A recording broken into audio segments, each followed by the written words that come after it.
तो हेलो दोस्तों, आप सभी का स्वागत है आज की नई वीडियो में। आज जो चैप्टर हम पढ़ने वाले हैं उसका नाम है BHDC 133, जिनमें बच्चों का कोड BHDC 133 आधुनिक हिंदी कविता है। आज उनके लिए हम एक चैप्टर या कहें पूरी सीरीज़ लेकर आए। ये मोस्ट इंपॉर्टेंट क्वेश्चंस की वीडियो होने वाली है, तो इस वीडियो को पूरा देखना। प्लस इस वीडियो के जो ये हमारी PDF है आपको फ्री में चाहिए तो हमारे टेलीग्राम चैनल पे मिल जाएगी, और टेलीग्राम चैनल का जो लिंक है वो हमारे कमेंट सेक्शन के अंदर में मिल जाएगा आपको। तो हम इस वीडियो में आगे बढ़ते हैं। देखिए, आधुनिक हिंदी कविता, ये जो आधुनिक हिंदी कविता है इसका अगर हम परिचय देखें नॉर्मली, तो हिंदी साहित्य के प्रमुख कुछ काल रहे हैं। कालों में जैसे कि एक आदिकाल था, भक्ति काल, रीति काल और आधुनिक काल। सबसे जो शुरू में चालू हुआ था वो आदिकाल था। ये मान लीजिए जो कविताएं हैं या जो लोग अपने एक कह सकता है अपनी भावनाओं को जो प्रकट करने का तरीका था, साहित्य था, उसको जो लिखने का चालू हुआ था, चलन जो था, उसके कुछ हमने काल बांट रखे हैं जो कि आसानी रह सके। तो आदिकाल, भक्ति काल, रीति काल जो है वो बहुत सारे थे जो पुराने टाइम पे थे। फिर जो आज अभी चल रहा है हमारे प्रेजेंट में, वो अभी हमारा क्या है, आधुनिक काल चल रहा है। तो हमारा जो पहले था रीति काल के बाद जो धीरे धीरे धीरे लोगों में चेंजेस आने लगा, क्योंकि 1900 का क्या था, टाइम पीरियड आने लगा था। तो उसमें क्या है, हमारे साहित्यों में चेंजेस आने लगे। काव्य जो कहेंगे, काव्य बहुत ज़्यादा लिखे जाने लगे, गद्य लिखे जाने लगे। जो ब्रज भाषा थी पहले, जो ब्रज भाषा में लिखा जाता था सारे काव्य, उसमें अब धीरे धीरे चेंजेस आने लगा। और देखोगे आपको कि खड़ी बोली का इस्तेमाल होने लगा था। तो हम इसमें धीरे धीरे समझेंगे। देखो, आधुनिक काल के भी कुछ युग रहे हैं जो कि बहुत ज़्यादा इंपॉर्टेंट है। इन युग के ऊपर आपके जो है क्वेश्चन आते हैं। जैसे कि पहला देखोगे तो भारतेंदु युग इसमें आता है। भारतेंदु युग जो है वो 1868 से लेकर 1900 ईस्वी तक चला था। अब इसमें क्या था, तो आधुनिक हिंदी साहित्य का इसमें प्रारंभिक युग था। ये शुरू में ना हिंदी साहित्य लिखना चालू किया गया था। तो ये सारी चीज़ें देख सकते हो। और जो ये भारतेंदु युग है, ये किन के नाम पे पड़ा, अगर आप कोई आपसे पूछ ले, ये क्वेश्चन आ जाते, तो भारतेंदु जो युग था वो भारतेंदु हरिश्चंद्र के नाम पर लिया गया था, उनके नाम से रखा गया था। इसमें क्या ये जो युग था उसके टाइम पे ऐसी आपको क्या साहित्य देखने को मिलते हैं, हिंदी साहित्य में ऐसा क्या था।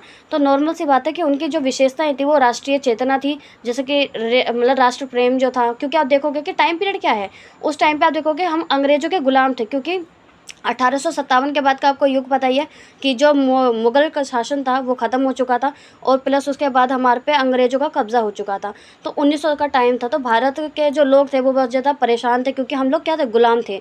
तो ये सारी चीज़ें हुई थी। फिर हमने स्वतंत्रता संग्राम भी पहली बार किया था, तो वो लड़ाई भी हुई थी, प्लासी का युद्ध भी हुआ था। तो काफ़ी सारी चीज़ें थी। तो लोगों के अंदर ना एक देश प्रेम जागने लगा था। तो देश प्रेम जगाने के लिए जो कह सकते हैं कि कवियों ने बहुत ज़्यादा योगदान दिया है। उन्होंने ऐसे ऐसे साहित्य लिखे हैं जिनके वजह से एक देश प्रेम लोगों के अंदर जागा, उनके अंदर एकजुटता की एक भावना जागी, प्रकट हुई। तो ये सारी चीज़ें हम देख सकते हैं। सामाजिक सुधार इसके अंदर बहुत ज़्यादा हुआ। उस टाइम पे समाज में ऐसी कुरीतियाँ चलती थी, जैसे सती प्रथा हो गया, बाल विवाह हो गया, काफ़ी सारी जो थी प्रॉब्लम समाज में चलती थी। तो उन सबको सुधार करने के लिए लोगों ने अपने अपने विचार प्रकट किए। किसके द्वारा, हिंदी साहित्य के द्वारा। जो पत्रकारिता का विकास होने लगा था, पत्रकारिता है कि न्यूज़पेपर, उसका विकास होने लगा, जर्नलिज्म का विकास होने लगा। लोग सच को लिखने लगे कि कहाँ पे क्या हो रहा है, ये सारी चीज़ों का उसमें विकास होने लगा। हिंदी गद्य का एक विकास आपको देखने को मिल जाएगा इसके अंदर। सरल भाषा का इसमें क्या धीरे धीरे प्रयोग होने लगा। मैंने क्या बताया आपको, जो आपको पुराना काल था, जैसे कि रीति काल है, भक्ति काल है, आदि काल है, इन पुराने टाइम पे ऐसा होता था कि पहले संस्कृत का इस्तेमाल होता था। फिर अवधी भाषा, भाषा अलग अलग तरीके की थी। तो उसमें ब्रज भाषा का बहुत ज़्यादा इस्तेमाल होता था। ब्रज भाषा से धीरे धीरे आधुनिक काल जब आने लगा, तो उसमें क्या होने लगा, खड़ी बोली हिंदी का इस्तेमाल किया जाने लगा, आसान भाषा का इस्तेमाल किया जाने लगा। तो ये सारी चीज़ें आपको देखने को मिल जाएगी किस काल के अंदर, भारतेंदु युग के अंदर में। और भारतेंदु युग के बाद जो आता है हमारा, वो द्विवेदी युग आता है। द्विवेदी युग 1900 ईस्वी से 1920 ईस्वी के बीच में माना जाता है। जो द्विवेदी युग है वो किनके नाम पे अगर रखा गया था, वो आचार्य महावीर प्रसाद द्विवेदी के नाम पे रखा गया था। उस टाइम पे एक्चुअल में द्विवेदी जो युग था उसमें क्या हुआ था कि देखो, मैं आपको पहले ही बता दूं, जो भारतेंदु युग था इसके अंदर ब्रज भाषा का इस्तेमाल हो रहा था। ठीक है ना, ख़त्म नहीं होते कोई भी भाषा, कोई भी ऐसा नहीं है कि धीरे धीरे चेंजेस धीरे धीरे आता है, जल्दीबाजी में नहीं आता है। तो खड़ी बोली का इस्तेमाल धीरे धीरे हो रहा था। लेकिन अगर आप मानोगे कि पूरी खड़ी बोली का इस्तेमाल कब होने लगा हिंदी साहित्य के अंदर में, तो वो द्विवेदी युग के अंदर पूरी तरीके से होने लगा था। ब्रज भाषा बहुत कम हो चुकी थी और हिंदी भाषा का ज़्यादातर इस्तेमाल होने लगा था। और हिंदी भाषा में भी कौन सी, खड़ी बोली हिंदी का इस्तेमाल होने लगा था। तो ये हमारा टाइम पीरियड था। उस टाइम पे आप समझ सकते हो कि हमारा देश जो था वो गुलाम था। अब जब भारत गुलाम हो, लोग गुलाम हैं और वो आज़ादी पाना चाहते हैं, तो उस टाइम पे जो कवि हैं वो सबसे ज़्यादा अपनी किताबों में या अपने काव्यों में, अपनी कहानियों में किस चीज़ को प्रमोट करेंगे, उस टाइम पे क्या ही विशेषता होगी। तो सबसे इम्पोर्टेंट है कि देश की राष्ट्रीय राष्ट्रीय भावना अंदर से जागेगी, राष्ट्रीय प्रेम जागेगा, नैतिकता एकदम मतलब जो आदर्शवाद है उसकी भावना लोगों के अंदर जगाई गई, जो समाज में कुरीतियाँ चल रही थी उसको सुधारने के लिए समाज सुधारक बातें की गई, खड़ी बोली का विकास होने लगा था और जो उद्देश्य परक साहित्य हैं वो लिखे जाने लगे थे। और अगर हम देखोगे तो द्विवेदी युग के बाद जो हमारा आता है वो होता है हमारा छायावादी युग। छायावादी युग में जो है 1918 से 1936 ईस्वी के अंदर इसमें माना जाता है। इसके प्रमुख जो है 4 मतलब स्तंभ हैं। स्तंभ का मतलब है कि छायावाद में ऐसे इंपॉर्टेंट कवि रहे हैं, वो 4 इंपॉर्टेंट कवि रहे हैं जिनके वजह से छायावाद बहुत ज़्यादा फैला था, ठीक है ना। इस युग के कौन से प्रमुख कवि हैं तो जयशंकर प्रसाद और सूर्यकांत त्रिपाठी निराला, सुमित्रा नंदन पंत और महादेवी वर्मा। ये 4 इंपॉर्टेंट नाम है छायावाद के अंदर। ये 4 इंपॉर्टेंट ऐसे कवि रहे हैं जिनके वजह से कह सकते हैं कि बहुत ज़्यादा समाज में चेंजेस आए हैं और जो हिंदी साहित्य है उसके अंदर बहुत बड़ा योगदान दिया गया है। तो इन सारी बातों को आपको नोट करना है, याद रखना है, समझना है। और इसमें क्या था कि उस टाइम पे जो कविताएं लिखी जाती थी या मान लीजिए उस टाइम पे जो भी साहित्य लिखा जाता था उनकी विशेषता क्या होती थी तो प्रकृति प्रेम होता था। प्रकृति का प्रेम का मतलब है कि जब इंसान अपने बारे में या कोई भी ऐसी बात है जो वो कहना चाहता है कहानियों के द्वारा, ठीक है ना, एक्सप्लेन करना चाहता है लेकिन उसके पास कोई शब्द नहीं है, तो आपने देखा होगा कई बार हम प्रकृति का एक सिंबल ले लेते हैं। मानो कि मेरा जीवन जो है वो हवा की तरह समान है। अब मान लीजिए कि मैंने ये एक कहा है, एक कंपैरिजन मैंने अपनी ज़िंदगी को हवा के द्वारा क्यों बताया, क्योंकि एक हवा में हम उन दोनों कहानियों को जोड़ देंगे। बात यहाँ पे प्रकृति की नहीं हो रही है। प्रकृति प्रेम का भैया बिल्कुल मतलब नहीं होता है कि हम इन्वायरमेंट की बात कर रहे हैं। आप ये देखोगे कि उसके अंदर ना कभी ये बताना चाहता है कि जैसे ये जल जीवन है, जैसे इनकी कहानी, उनकी कहानी को जो जीवन की एक सच्चाई है उससे कैसे जोड़ा जाता है, ये आपको इसमें देखने को मिल जाएंगे। इसकी कई सारी कविताएं हैं या कैसे कृतियां हैं, उनको आप पढ़ोगे तो आपको पता चलेगी। आत्माभूति का मतलब होता है कि अपने बारे में एक्सप्लेन करना। अब जो कवि हैं वो अपने अनुभव, जो उनकी जीवन शैली है या जो समाज में चल रही बातें हैं उनको वो धीरे धीरे समाज में अपने द्वारा, साहित्यों के द्वारा, अपनी कहानियों के द्वारा, अपनी काव्यों के द्वारा फैला रहे थे। तो ये सारी चीज़ें आपको देखने को मिल जाएगी।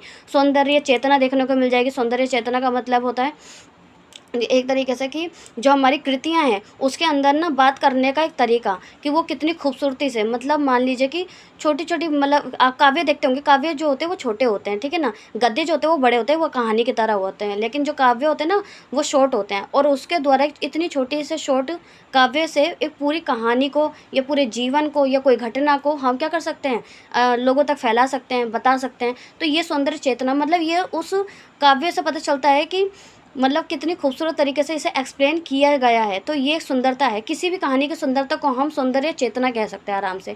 रहस्यवाद का मतलब है, रहस्यवाद जो समाज में चल रही कोई बातें हैं उनको हम डायरेक्ट नहीं लिखेंगे। जैसे कि कोई क्राइम हुआ है या कोई भी ऐसे समाज में कुरीतियाँ चल रही हैं और आप उसके बारे में लिखना चाहते हो तो आप उसको ना बातों को सीधे मुँह नहीं कहेंगे, आप कहते हैं ना कि वो टेढ़ी मेढ़ी बातें करके, तो वही वाली बात होती है। तो रहस्यवाद तरीके से लिखा जाता था।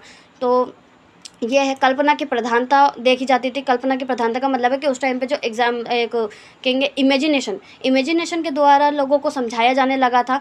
वो ये बताना चाहता है कि हमारा समाज एक्चुअल में कैसा होना चाहिए, हमें आज़ाद होना चाहिए। तो ये सारी चीज़ें आपको याद रखनी होगी। और अब जो छायावाद था, छायावाद के बाद हमारा प्रगतिवाद आ जाता है, उसके बाद हमारा प्रयोगवाद आता है और इसके बाद देखोगे तो नई कविता जो है अभी तक चलती आ रही है।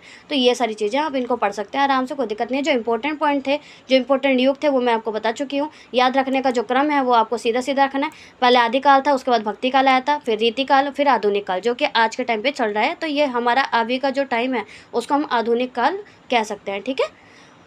अब जो आधुनिक काल के अंदर जो युग आए थे उसको हम कैसे याद रखेंगे, तो पहले आया था भारतेंदु युग, फिर द्विवेदी युग, फिर छायावाद, प्रगतिवाद, प्रयोगवाद और नई कविता। इसको आप याद रखना। अब हमारा पहला क्वेश्चन जैसे कि आता है कि भारतेंदु युग जो युगिन है वो हिंदी काव्य की विशेषता हमें इसमें बतानी होगी।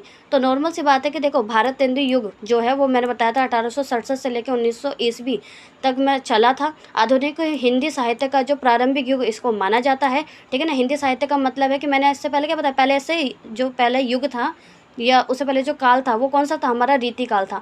मैंने अभी ऊपर ही बताया था कि जो आधुनिक काल है उससे पहले आने वाला रीति काल था। रीति काल के अंदर क्या होता था कि ब्रज भाषा का ज़्यादातर इस्तेमाल किया जाता था। लेकिन जब धीरे धीरे आधुनिक काल आया तो लोग हिंदी में अपनी बातों को लिखने लगे थे। तो हिंदी में भी कैसे, तो ये शुरू का जो एक युग माना जाएगा, तो हिंदी साहित्य का प्रारंभिक युग था। लोग अपनी बातों को सरल मतलब शब्दों में कहने लगे थे, खड़ी भाषा में बताने लगे थे। तो ये सारी चीज़ें देखने को मिल जाती है। भारतेंदु जो है वो हरिश्चंद्र को एक आधुनिक हिंदी साहित्य का एक जनक माना जाता है। नॉर्मल सी बात है कि जो भारतेंदु युगीन हम मानते हैं, जो युग मानते हैं, उसके अंदर क्या था कि ये जो कवि थे ना हरिश्चंद्र जी, इनकी जो ऐसी कविताएं थी, ऐसी किताबें थी, ऐसे साहित्य थे, तो इनको ये हम हिंदू जो ये हिंदी साहित्य का जो एक टाइम पीरियड आया ना, तो वो हमारे इनके वजह से आया था। तो इसलिए हमने इनके युग मतलब इनके नाम पे ही भारतेंदु युग का नाम रख दिया गया था।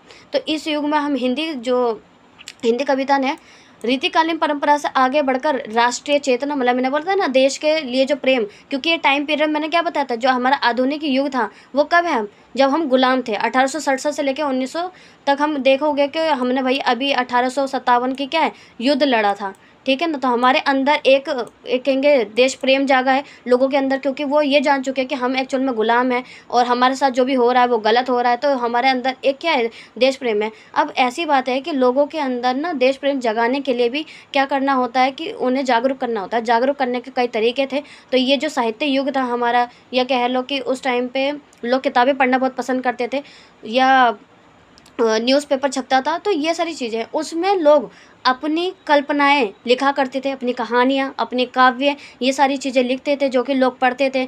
उनको पढ़ने के बाद उन्हें लगता था कोई भी तरीके से कि समाज में सुधार होना चाहिए या देश के लिए हमें प्रेम होना चाहिए, हमारे साथ गलत हो रहा है। तो ये सारी कुरीतियों को दूर करने के लिए हम मतलब उन कविताओं के अंदर काफ़ी चीज़ें जोड़ी गई थी। अब देखोगे, देखो रीतिकाल का क्या मतलब है, सीधी सी बात है। रीतिकाल का जो परंपरा थी वो क्या हो गया, उस टाइम पे हम गुलाम थे, मतलब उस टाइम पे भी हम गुलाम ही रहेंगे।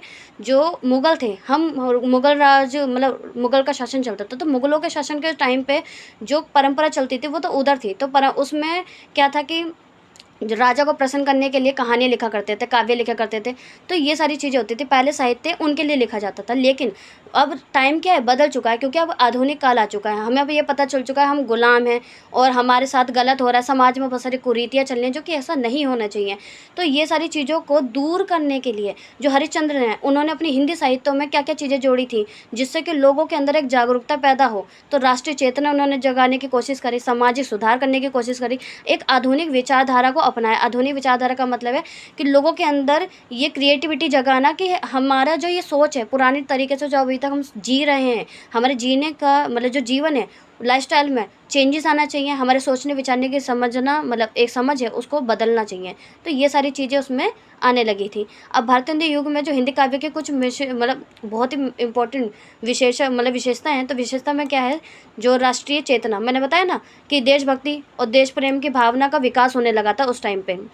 कौन से युग में, तो भारतेंदु युग के अंदर में राष्ट्रीय जागरण तथा स्वतंत्रता की मतलब एक प्रेरणा देने लगे कि हमें आज़ाद होना है। कहानियाँ भी ऐसी लिखी जाती थी जिसके अंदर लोगों के अंदर एक जोश जाग जाए कि नहीं, हमें अपने देश को आज़ाद करना है, हम सब एक हैं। एक का नारा दिया गया कि कोई भी हिंदू, मुस्लिम, सिख, ईसाई कोई भी हो, लेकिन हम सब भारतीय हैं। तो ये सारी राष्ट्रीय चेतना लोगों के अंदर जगाई गई थी। सामाजिक सुधार, समाज में जितनी भी कुरीतियाँ चल रही हैं उसको दूर करने के लिए बहुत सारी किताबें लिखी गई थी, बहुत सारे मतलब गद्य, काव्य, ये सारी चीज़ें लिखी जाती थी। जैसे कि हमें बाल विवाह रोकना है, दहेज प्रथा, अंधविश्वास, जाति पाति मतलब जातिवाद जो होता है, सामाजिक कुरीतियों का विरोध किया गया, समाज में सुधार और जागरूकता लाने का एक प्रयास किया गया था। अब आधुनिक चेतना का क्या मतलब होता है, देखो आधुनिक चेतना में जैसे कि शिक्षा, अब वो टाइम आ चुका है जब हमें जागरूक होना पड़ेगा। जागरूक होने के लिए हमारे पास नॉलेज होनी पड़ेगी, और नॉलेज हमें कहाँ से मिलेगी, ज्ञान से। अगर हम एक बुद्धिमानी इंसान होंगे तभी तो हम लोगों को समाज में जो कुरीतियाँ चल रही हैं या जो हमारे साथ गलत हो रहा है उसको हम क्या कर सकते हैं, जागरूक कर सकते हैं, लोगों को बता सकते हैं। तो हमारे उस टाइम पे शिक्षा पे बहुत ज़्यादा ध्यान दिया गया, विज्ञान, नवीन विचार मतलब नई सोच की तरफ ध्यान दिया जाने लगा। समाज में चल रहा है समाज में परिवर्तन को महत्व दिया गया, और साहित्य को समाज से क्या है जोड़ दिया गया है। मैंने क्या बताया कि उस टाइम पे क्या होता था, फ़ोन तो होते नहीं थे, तो ना रेडियो ज़्यादा वो होते थे। तो इस टाइम पे साहित्य लोग पढ़ते थे। साहित्य का मतलब है कि किताबें, लोग स्कूल जाते थे, किताबें पढ़ते थे। तो वो साहित्य हमारे समाज का एक बहुत ही ज़्यादा एक कहेंगे कि एक ब्रिज था। लोग ज़्यादातर उसी चीज़ों पे ध्यान देते थे। तो उसमें लोगों को या लेखकों को ये फ़ायदा मिला, उन लोगों को ये पता चला कि हम अपनी बातें लोगों तक पहुँचा सकते हैं अपने साहित्यों के द्वारा। जनजीवन का चित्रण किया गया है। जनजीवन का सिंपल सा मतलब है कि उन्होंने ऐसी कहानियाँ लिखी, ऐसे काव्य लिखे, ऐसे साहित्य लिखे जिसके अंदर किसान हो, मजदूर हो, निर्धन हो और मतलब सामान्य जनता के जीवन का हो, कविता का विषय बनाया गया। मतलब ये बताया गया कि उनकी क्या समस्याएं हैं, उन्हें हम कैसे दूर कर सकते हैं, कैसे किसानों के साथ शोषण हो रहा है, मजदूरों के साथ शोषण हो रहा है, कैसे अंग्रेज हमें दबाते हैं। तो बहुत सारी चीज़ें हैं जो जनजीवन को एक चित्रण किया गया कि एक सामान्य जीवन इंसान कैसे जी सकता है। तो वो सारी चीज़ें बताई गई थी। यथार्थवाद मतलब जो रियलिज्म होता है उसका चित्रण किया गया कि समाज में चल रही कितनी भी परेशानियां हैं जो लोगों को पता ही नहीं है कि उनके साथ क्या गलत किया जा रहा है, तो उस चीज़ को उस साहित्य के द्वारा लोगों को क्या किया गया, जागरूक किया गया। तो ये सारी चीज़ें थी।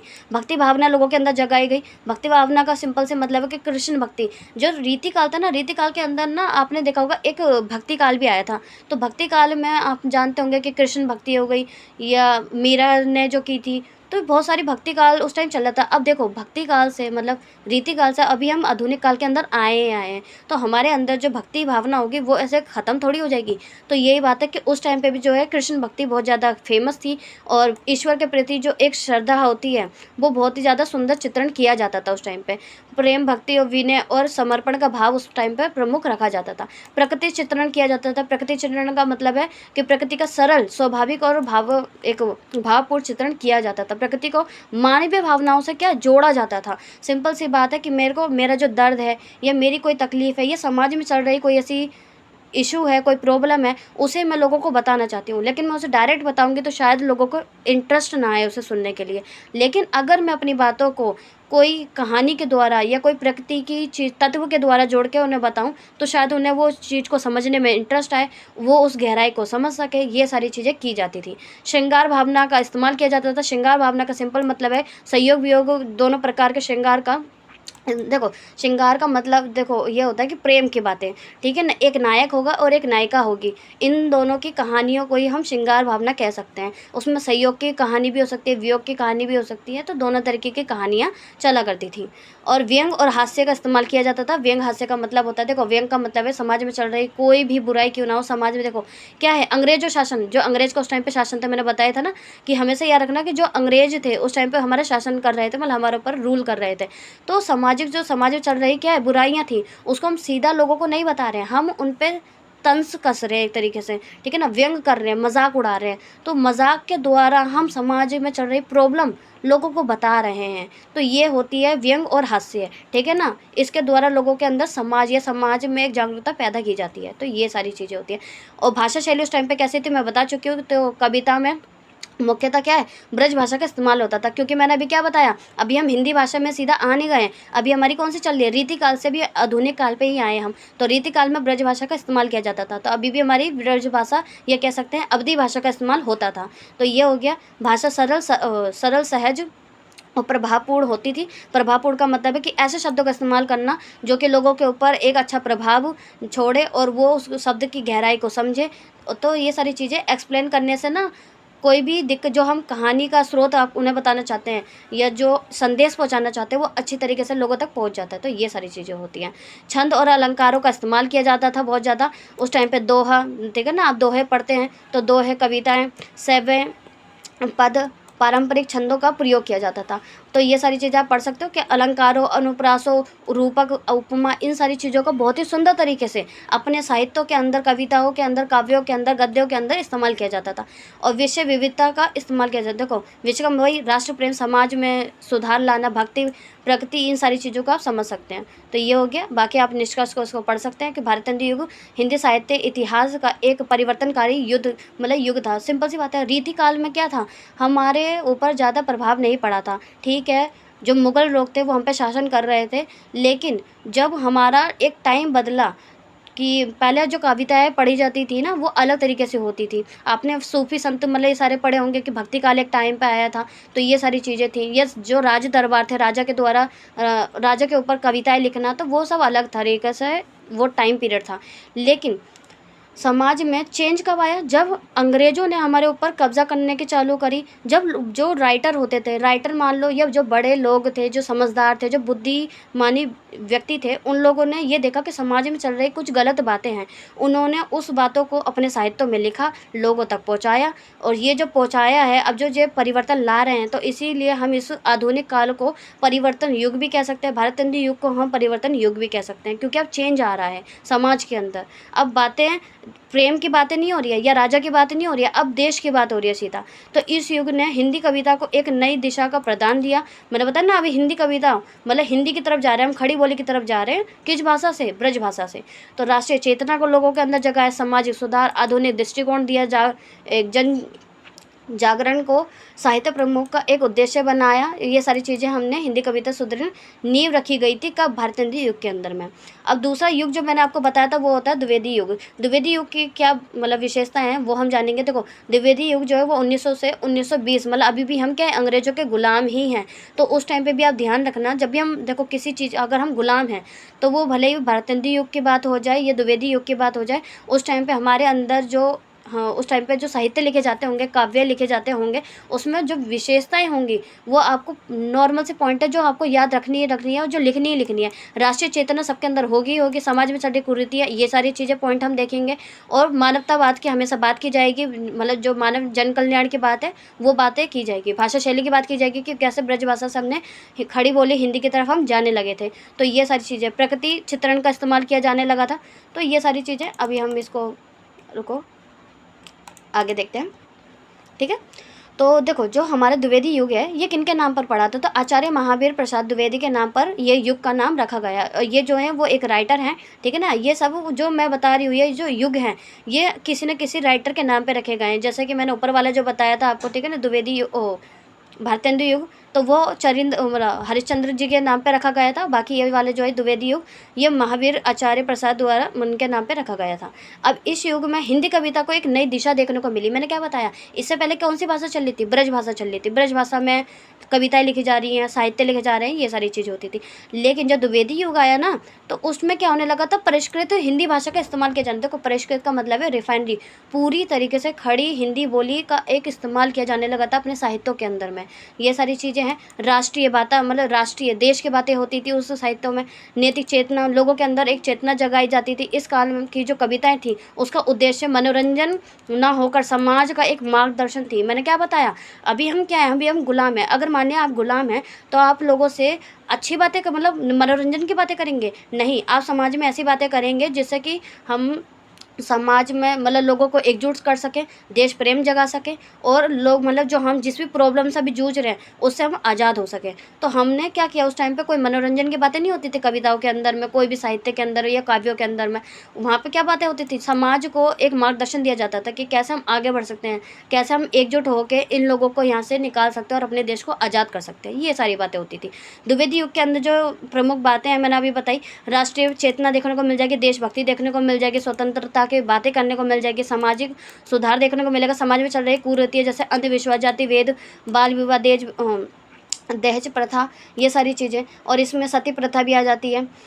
और जो बाल विवाह जो एक होता है विधवा विवाह, तो उसको उस टाइम पे ना बंद था, लेकिन लोगों ने सामाजिक सुधार में उसको भी जोड़ा गया कि विधवा का पुनः विवाह होना चाहिए। तो ये सारी चीज़ें, ये कुरीतियों को दूर करने के लिए बातें की जाती थी। स्त्री शिक्षा, नारी उत्थान और समाज सुधार को महत्व दिया गया था उस टाइम पे। आप ये चीज़ याद रख लीजिए कि ये वो टाइम पीरियड था जिस टाइम पे औरतों के लिए तो बहुत ज़्यादा रेस्ट्रिक्शंस थी, कुछ भी नहीं करने दिया जाता था, कोई स्त्री पढ़ नहीं सकती है, और एक बार मतलब बाल विवाह मतलब हुआ करता था, और अगर वो विधवा हो जाती है तो उसका दूसरी बार मतलब विवाह नहीं हो सकता है, समाज में वो किसी चीज़ में पार्टिसिपेट नहीं कर सकती है, काफ़ी सारी चीज़ें थी। तो इन सभी में सुधार किया जा रहा था, किनके द्वारा, इन कवियों के द्वारा। तो ये सारी चीज़ें देखने को मिल जाती है उस युग के अंदर में। नैतिकता और मतलब आदर्शवाद की बातें देखने को मिलती हैं कविता में। नैतिक मूल्यों, कर्तव्य, एक चरित्र निर्माण और आदर्श जीवन का संदेश दिया जाता था, लोगों को समझाया जाता था कि आपके जीवन का क्या लक्ष्य होना चाहिए, आपका चरित्र कैसा होना चाहिए। आप ऐसे इंसान नहीं, ऐसे इंसानों ने होने चाहिए जिससे ज़िंदगी एक अच्छी तरीके से जी जा सके। तो ये सारी चीज़ें, साहित्य को एक लोक मंगल का साधन माना जाता था। सिंपल सी बात है कि यही वो एक साधन था जो लोगों से सीधा जुड़ा हुआ था, लोग पढ़ते थे, तो इसलिए उन लोगों को सुधारा जा सकता था और लोक कल्याण की, जन कल्याण की बातें की जा सकती थी। तो ये सारी चीज़ें, मानवतावाद का बहुत ज़्यादा इस्तेमाल किया, मतलब फैलाया गया। मानवतावाद का सिंपल सी मतलब है कि मैंने अभी बताया ना कि उस टाइम पे हम गुलाम थे, तो जैसे किसान हो गए, मज़दूर हो गए, जो जन समाज के लोग हो गए, या कुरीतियाँ हो गई जो समाज में चल रही है, उन सभी को कैसे ठीक किया जा सके उनकी बातें की जाती थी। मानव कल्याण की बातें की जाती थी, समानता की बात की जाती थी, सेवा की बात की जाती थी, करुणा भाव की बात की जाती थी कि हमें एक दूसरे के प्रति प्रेम भावना होनी चाहिए, हीन भावना नहीं होनी चाहिए। ये सारी चीज़ें मानव जीवन के आदर्शों के प्रतिष्ठित मतलब किया जाता था। अब विषय विस्तार किया जाता था, जैसे कि राष्ट्रीयता, समाज, वही बहुत सारे वही पॉइंट है। ठीक है ना। भाषा शैली सबसे इंपॉर्टेंट, देखो मैंने जो पहले बताई कि राष्ट्रीय चेतना, सामाजिक सुधार, या कह लो भाषा शैली, ये सारी चीज़ें जो है वो बहुत ज़्यादा इंपॉर्टेंट है, जो आपके मान लीजिए आप हर युग में लिख सकते हैं। ठीक है ना। ये वो पॉइंट होते हैं। खड़ी बोली हिंदी का जो साहित्य, मतलब साहित्यिक भाषा के रूप में प्रतिष्ठा मिली थी। सबसे इम्पोर्टेंट है कि अगर क्वेश्चन ये भी आ जाए कि जो खड़ी बोली हिंदी है उसको जब वो एक कहेंगे कि प्रतिष्ठा कब मिली या पूरी तरीके से कौन से युग में वो आ गई थी, तो वो द्विवेदी युग के अंदर आई थी, ना कि भारतेंदु युग के अंदर। क्योंकि भारतेंदु युग के अंदर पहले क्या रही थी, ब्रज भाषा का इस्तेमाल होता था, तो अब इसमें पूरी तरीके से खड़ी बोली का इस्तेमाल किया जाने लगा था। और ये भाषा जो थी वो थी सरल, स्पष्ट और शुद्ध, ये उसकी प्रभावपूर्ण भाषा थी। अब प्रकृति चित्रण, मैंने बताया कि प्रकृति के कुछ सिंबल के द्वारा अपनी कहानियों को बताना, जनजीवन की जो भी समस्या है उनको लोगों तक पहुंचाना, ये सारी बातें की जाती थी। ठीक है ना। और बाकी इतिवृत्ता, ये क्या, इतिवृत्ता तमकता, ठीक है ना, मतलब घटनाओं, चरित्रों, जो चरित्र होते हैं और ऐतिहासिक प्रसंगों का एक क्रमबद्ध और स्पष्ट रूप से वर्णन किया जाता था कविताओं में। ठीक है। देखो वर्णनात्मक शैली का इस्तेमाल किया जाता है। सिंपल सी बात है कि उस टाइम पे जो भी घटना चल रही है समाज के अंदर, आप देखोगे कि उस टाइम पे गांधी जी जो है अलग अलग आंदोलन चला रहे थे। ठीक है ना। भारत छोड़ो आंदोलन चला, मतलब वो साइमन गो बैक हो गया, या हमारे बहुत सारे जो स्वतंत्रता सेनानी वो चल रहे थे, आंदोलन चल रहे थे, मूवमेंट्स चल रहे थे, उन सभी घटनाओं को उसमें लिखा जाने लगा था अपने साहित्यों के अंदर। उस टाइम पे जो चरित्र थे लोगों को बताया जा रहा था कि कौन सा हमारे लीडर हैं, उनके चरित्रों को बताया जा रहा था। बहुत सारे कवि हैं जिन्होंने अपनी ज़िंदगी के बारे में उस टाइम पे लिखा, उन्होंने बताया कि कैसे हम आगे, मतलब क्या घटना हो रही है, क्या जीवन में हमारा दुख है, लेकिन हमें कैसे आगे बढ़ना है, ऐसी बात नहीं कि रुक जाना है। तो बहुत सारे चरित्र चित्रणों का मतलब वर्णन होने लगा था, ऐतिहासिक बातों का इस्तेमाल किया जाने लगा था, छंद अलंकारों का बहुत ज़्यादा इस्तेमाल होता था, उपदेशापरक साहित्य का इस्तेमाल होता था। अब निष्कर्ष इसमें अगर देखा जाए तो द्विवेदी युग ने हिंदी कविता को क्या है, परिष्कृत भाषा का इस्तेमाल किया गया। मैंने क्या बताया, द्विवेदी युग वो था जिसमें हिंदी भाषा का पूरी तरीके से अच्छी तरीके से इस्तेमाल होने लगा था। अब इसके आगे जब भी हम पढ़ेंगे तो हिंदी कविता, मतलब हिंदी जो खड़ी बोली हिंदी है वो अच्छी तरीके से हमारी साहित्यों में आ चुकी है, तो आप ये समझ सकते हो। और छायावाद में तो बहुत अच्छी तरीके से बताया गया है। राष्ट्रीय चेतना का इस्तेमाल होता था, इसमें सामाजिक सुधार हो गया, नैतिक मूल्यों की बातें की जाती थी, और इस युग में मतलब आधुनिक हिंदी कविता के विकास को एक नई दिशा, एक नई जगह को प्रदान किया गया था। तो आगे जो आने वाले जो छायावाद के लिए ये क्या था, एक बहुत ही मजबूत आधार बनाया गया। अब जो हमारे मतलब मान लो कि जो द्विवेदी युग है उसके बाद जब हमारा छायावाद युग आया ना, तो उसमें प्रॉब्लम नहीं हुई, क्योंकि उससे पहले एक ब्रिज बन चुका था। वो कौन था ब्रिज था जो हमारे को पूरी तरीके से आधुनिक काल तक पहुँचा देती है, तो वो था हमारा द्विवेदी युग। तो ये सारी चीज़ें आप देख लो। अब देखो इसमें कुछ एक क्वेश्चन आते हैं, जैसे मैथिली शरण गुप्त के काव्यों की प्रमुख विशेषताओं का हमें क्या प्रकाश डालना है। ठीक है ना। अब क्या मतलब विशेषता थी, सिंपल सी बात है। देखो मैथिली शरण गुप्त द्विवेदी युग के एक जो सर्वश्रेष्ठ कवियों में से मतलब एक गिने जाते हैं। देखो मैंने बताया कि हर एक युग में बहुत ही अच्छे अच्छे कवि रहे हैं। भारतेंदु युग में भी बहुत सारे कवि रहे थे, द्विवेदी युग में भी बहुत सारे कवि रहे हैं, छायावाद में भी मैंने अभी 4 कवियों के, सबसे इंपॉर्टेंट कवियों के नाम बताए थे। तो ये सभी जो युग हैं उनमें बहुत अच्छे कवि रहे हैं, जिनके वजह से समाज में ऐसे ऐसे चेंजेस आए हैं, ऐसे ऐसे सुधार आए हैं, या कहीं राष्ट्र प्रेम बढ़ा है, तो ये वो कवि हैं। तो उनमें से अभी हम कौन से, देखो युग की बात कर रहे हैं, द्विवेदी युग की बात कर रहे हैं। द्विवेदी युग में एक राइटर थे जिनका नाम था मैथिली शरण गुप्त। ठीक है ना। उनको बहुत ही सर्वश्रेष्ठ कवि थे ये। उन्होंने राष्ट्र कवि की उपाधि प्राप्त की है, मतलब उनके पास राष्ट्रकवि की उपाधि थी, मतलब लोगों ने उनको राष्ट्रकवि कहने लगे थे, क्योंकि ये हमेशा देश प्रेम की बातें करते थे, देश चेतना की बात करते थे, और मानवता की बात करते थे, नारी सम्मान की बात करते थे, भारतीय संस्कृति की बात करते थे, समाज में चल रही कुरीतियों के ऊपर सुधार की बात करते थे। तो ये सारी भावनाएं उनके अंदर थी। तो इन काव्यों में ये सारी बातें की जाती थी, ठीक है ना, आप यहाँ पे पढ़ सकते हो। और बाकी इनकी भाषा जो थी वो बहुत ज़्यादा सरल थी, सहज थी, प्रभावशाली थी, लोगों को समझने में आसानी होती थी, लोगों तक इनकी बातें आराम से पहुँच जाती थी, तो इसलिए लोग इन्हें बहुत ज़्यादा पसंद करते थे। तो ये सारी बातें हो गई। अब बाकी काव्य की जो विशेषता है वो क्या थी, मैंने पहले ही बता चुकी हूँ, ये पॉइंट सब में ही आएंगे। राष्ट्रीय चेतना थी, ठीक है ना, देश प्रेम, देशभक्ति जगाने की बातें किया जा मतलब करते थे। भारतीयों में राष्ट्रीय जागरण और स्वाभिमान उत्पन्न करने की बात करते थे कि हम भारतीय हैं और हम ही मतलब हम अभी गुलाम हैं, हमें आज़ाद होना है, इन लोगों को हमें यहाँ से निकालना होगा, ये सारी बातें की जाती थी। हमारे अंदर एक स्वाभिमान होना चाहिए, हमारी एक सेल्फ रिस्पेक्ट होती है ना, सेल्फ रिस्पेक्ट जो ये लोग नहीं कर रहे हैं, समाज में चल रही जो गलत बातें हैं, ये गलत है, उन सबको हमें ख़त्म करना होगा, दूर करना होगा, ये सारी बातें की जाती थी। नारी सम्मान की इन्होंने बहुत ज़्यादा अपनी कहानियों में बातें की हैं, ठीक है ना, और उन्होंने नारी को समाज में सम्मानजनक एक स्थान देने की बातें की है। जैसे कि इनकी जो कविताएं हैं, ये इनके कृतियां आप देख सकते हैं, साकेत और यशोधरा, इनमें नारी के त्याग, इन कविता को अगर आप पढ़ोगे तो उसमें आप देखोगे कि क्या है, त्याग, धैर्य और मतलब आदर्श की बातें की गई है। इसमें चरित्र की जो यशोधरा है, यशोधरा आप जानते होंगे कि जो बुद्ध थी, गौतम बुद्ध हैं, उनकी बीवी थी। तो ये सारी बातें उनमें की गई है। अब मानवतावाद की इसमें बहुत ज़्यादा बातें की गई है। मैंने बताया ना कि समाज में चल रहे हैं, जैसे किसान है, ये सारी चीज़, उन लोगों, मजदूर हैं, इनको जो प्रॉब्लम होती थी ना, उनके ऊपर लिखा जाता था। वो समाज की कड़वी सच्चाई जो हर कोई छुपाने की कोशिश कर रहा है, ये लोग अपनी कविताओं में, अपने कहानियों, अपने साहित्यों में लिख कर लोगों तक पहुँचाते थे। तो मानव सेवा, जैसे कि मानव सेवा, प्रेम, करुणा, समानता की बातें की जाती थी, ठीक है ना, ये सारी देखना। सामाजिक सुधार की बात की जाती थी, ठीक है ना, और समाज में शिक्षा को हमें क्या है, मतलब आगे बढ़ाना चाहिए, नैतिकता की बातें की जाती थी, समाज में सुधार करने की बातें की जाती थी, और भारतीय संस्कृति का चित्रण किया जाता था। भारतीय संस्कृति के चित्रण का मतलब है कि भारतीय जो संस्कृति रही है, परंपरा, हमारे आदर्श, गौरव, इनकी बातें की जाती थी। जैसे रामायण, महाभारत, गौतम बुद्ध की जो कहानी है, उनकी परंपरा है, इन सबको काव्यों में क्या है, लिखा जाता था। ये सारी बातों को प्रमोट किया जाता था एक तरह से। आदर्शवाद की बातें की जाती थी हमेशा। उनके पात्र, जो पात्र मतलब कैरेक्टर, आदर्श जीवन, एक अच्छा जीवन, कर्तव्य, त्याग और सत्य का संदेश देते थे। समाज को नैतिक जीवन मतलब अपनाने की एक प्रेरणा मिलती थी लोगों को। भाषा शैली एक्चुअल में क्या थी, तो हिंदी भाषा थी, ठीक है ना, खड़ी बोली थी, सहज थी और सरल थी, और इसको हम ओज भी कहेंगे, ठीक है ना, मतलब ये कुछ नाम होते हैं। तो ये मतलब वही है कि स्पष्ट थी, सरल थी, लोगों को समझ में आराम से आ जाए, ये सारी बातें इसमें की जाती थी। तो भाषा शैली कैसी थी तो वो मैंने बता दिया है। बाकी प्रकृति चित्रण किया जाता था, प्रकृति चित्रण मैं बता चुकी पहले भी। काव्य शैली कैसी होती थी, तो काव्य शैली का मतलब है मतलब काव्य शैली या काव्य शिल्प, आप दोनों इसको कह सकते हो।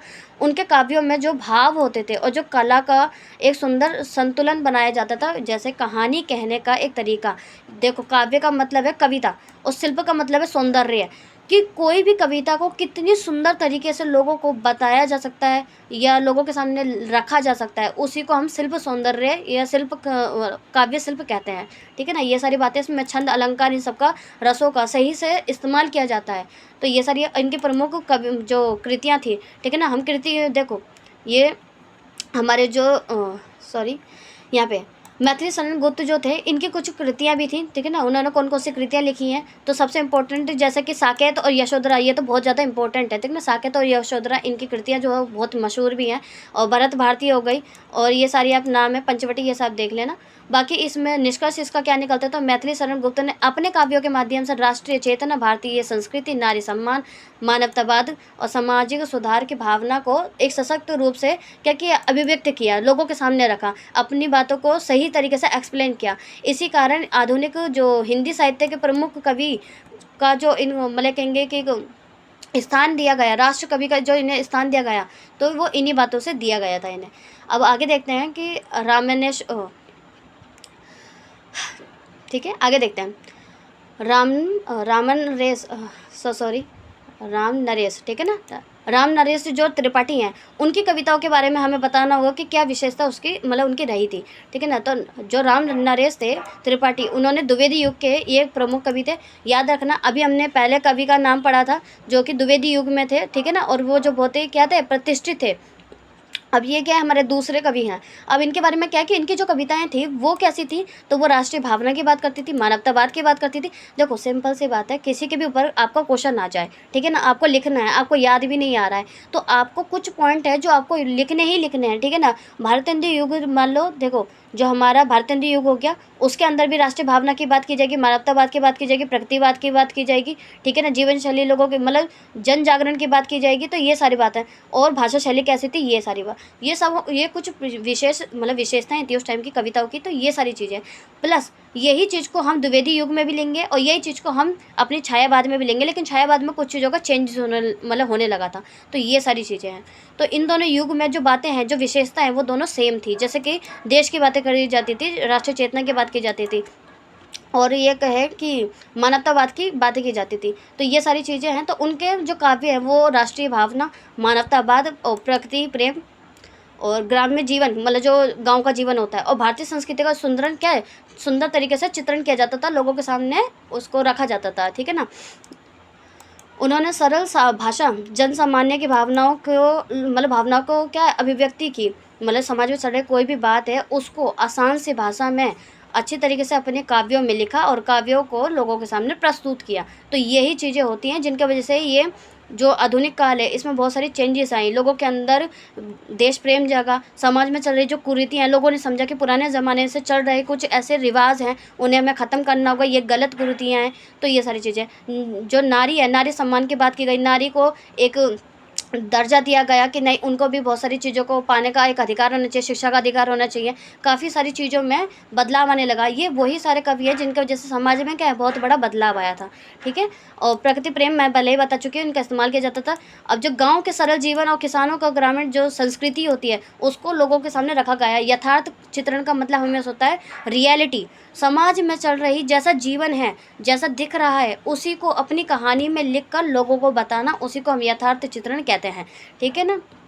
और उनकी सादगी, उनके सौंदर्य को लोगों तक पहुंचाना।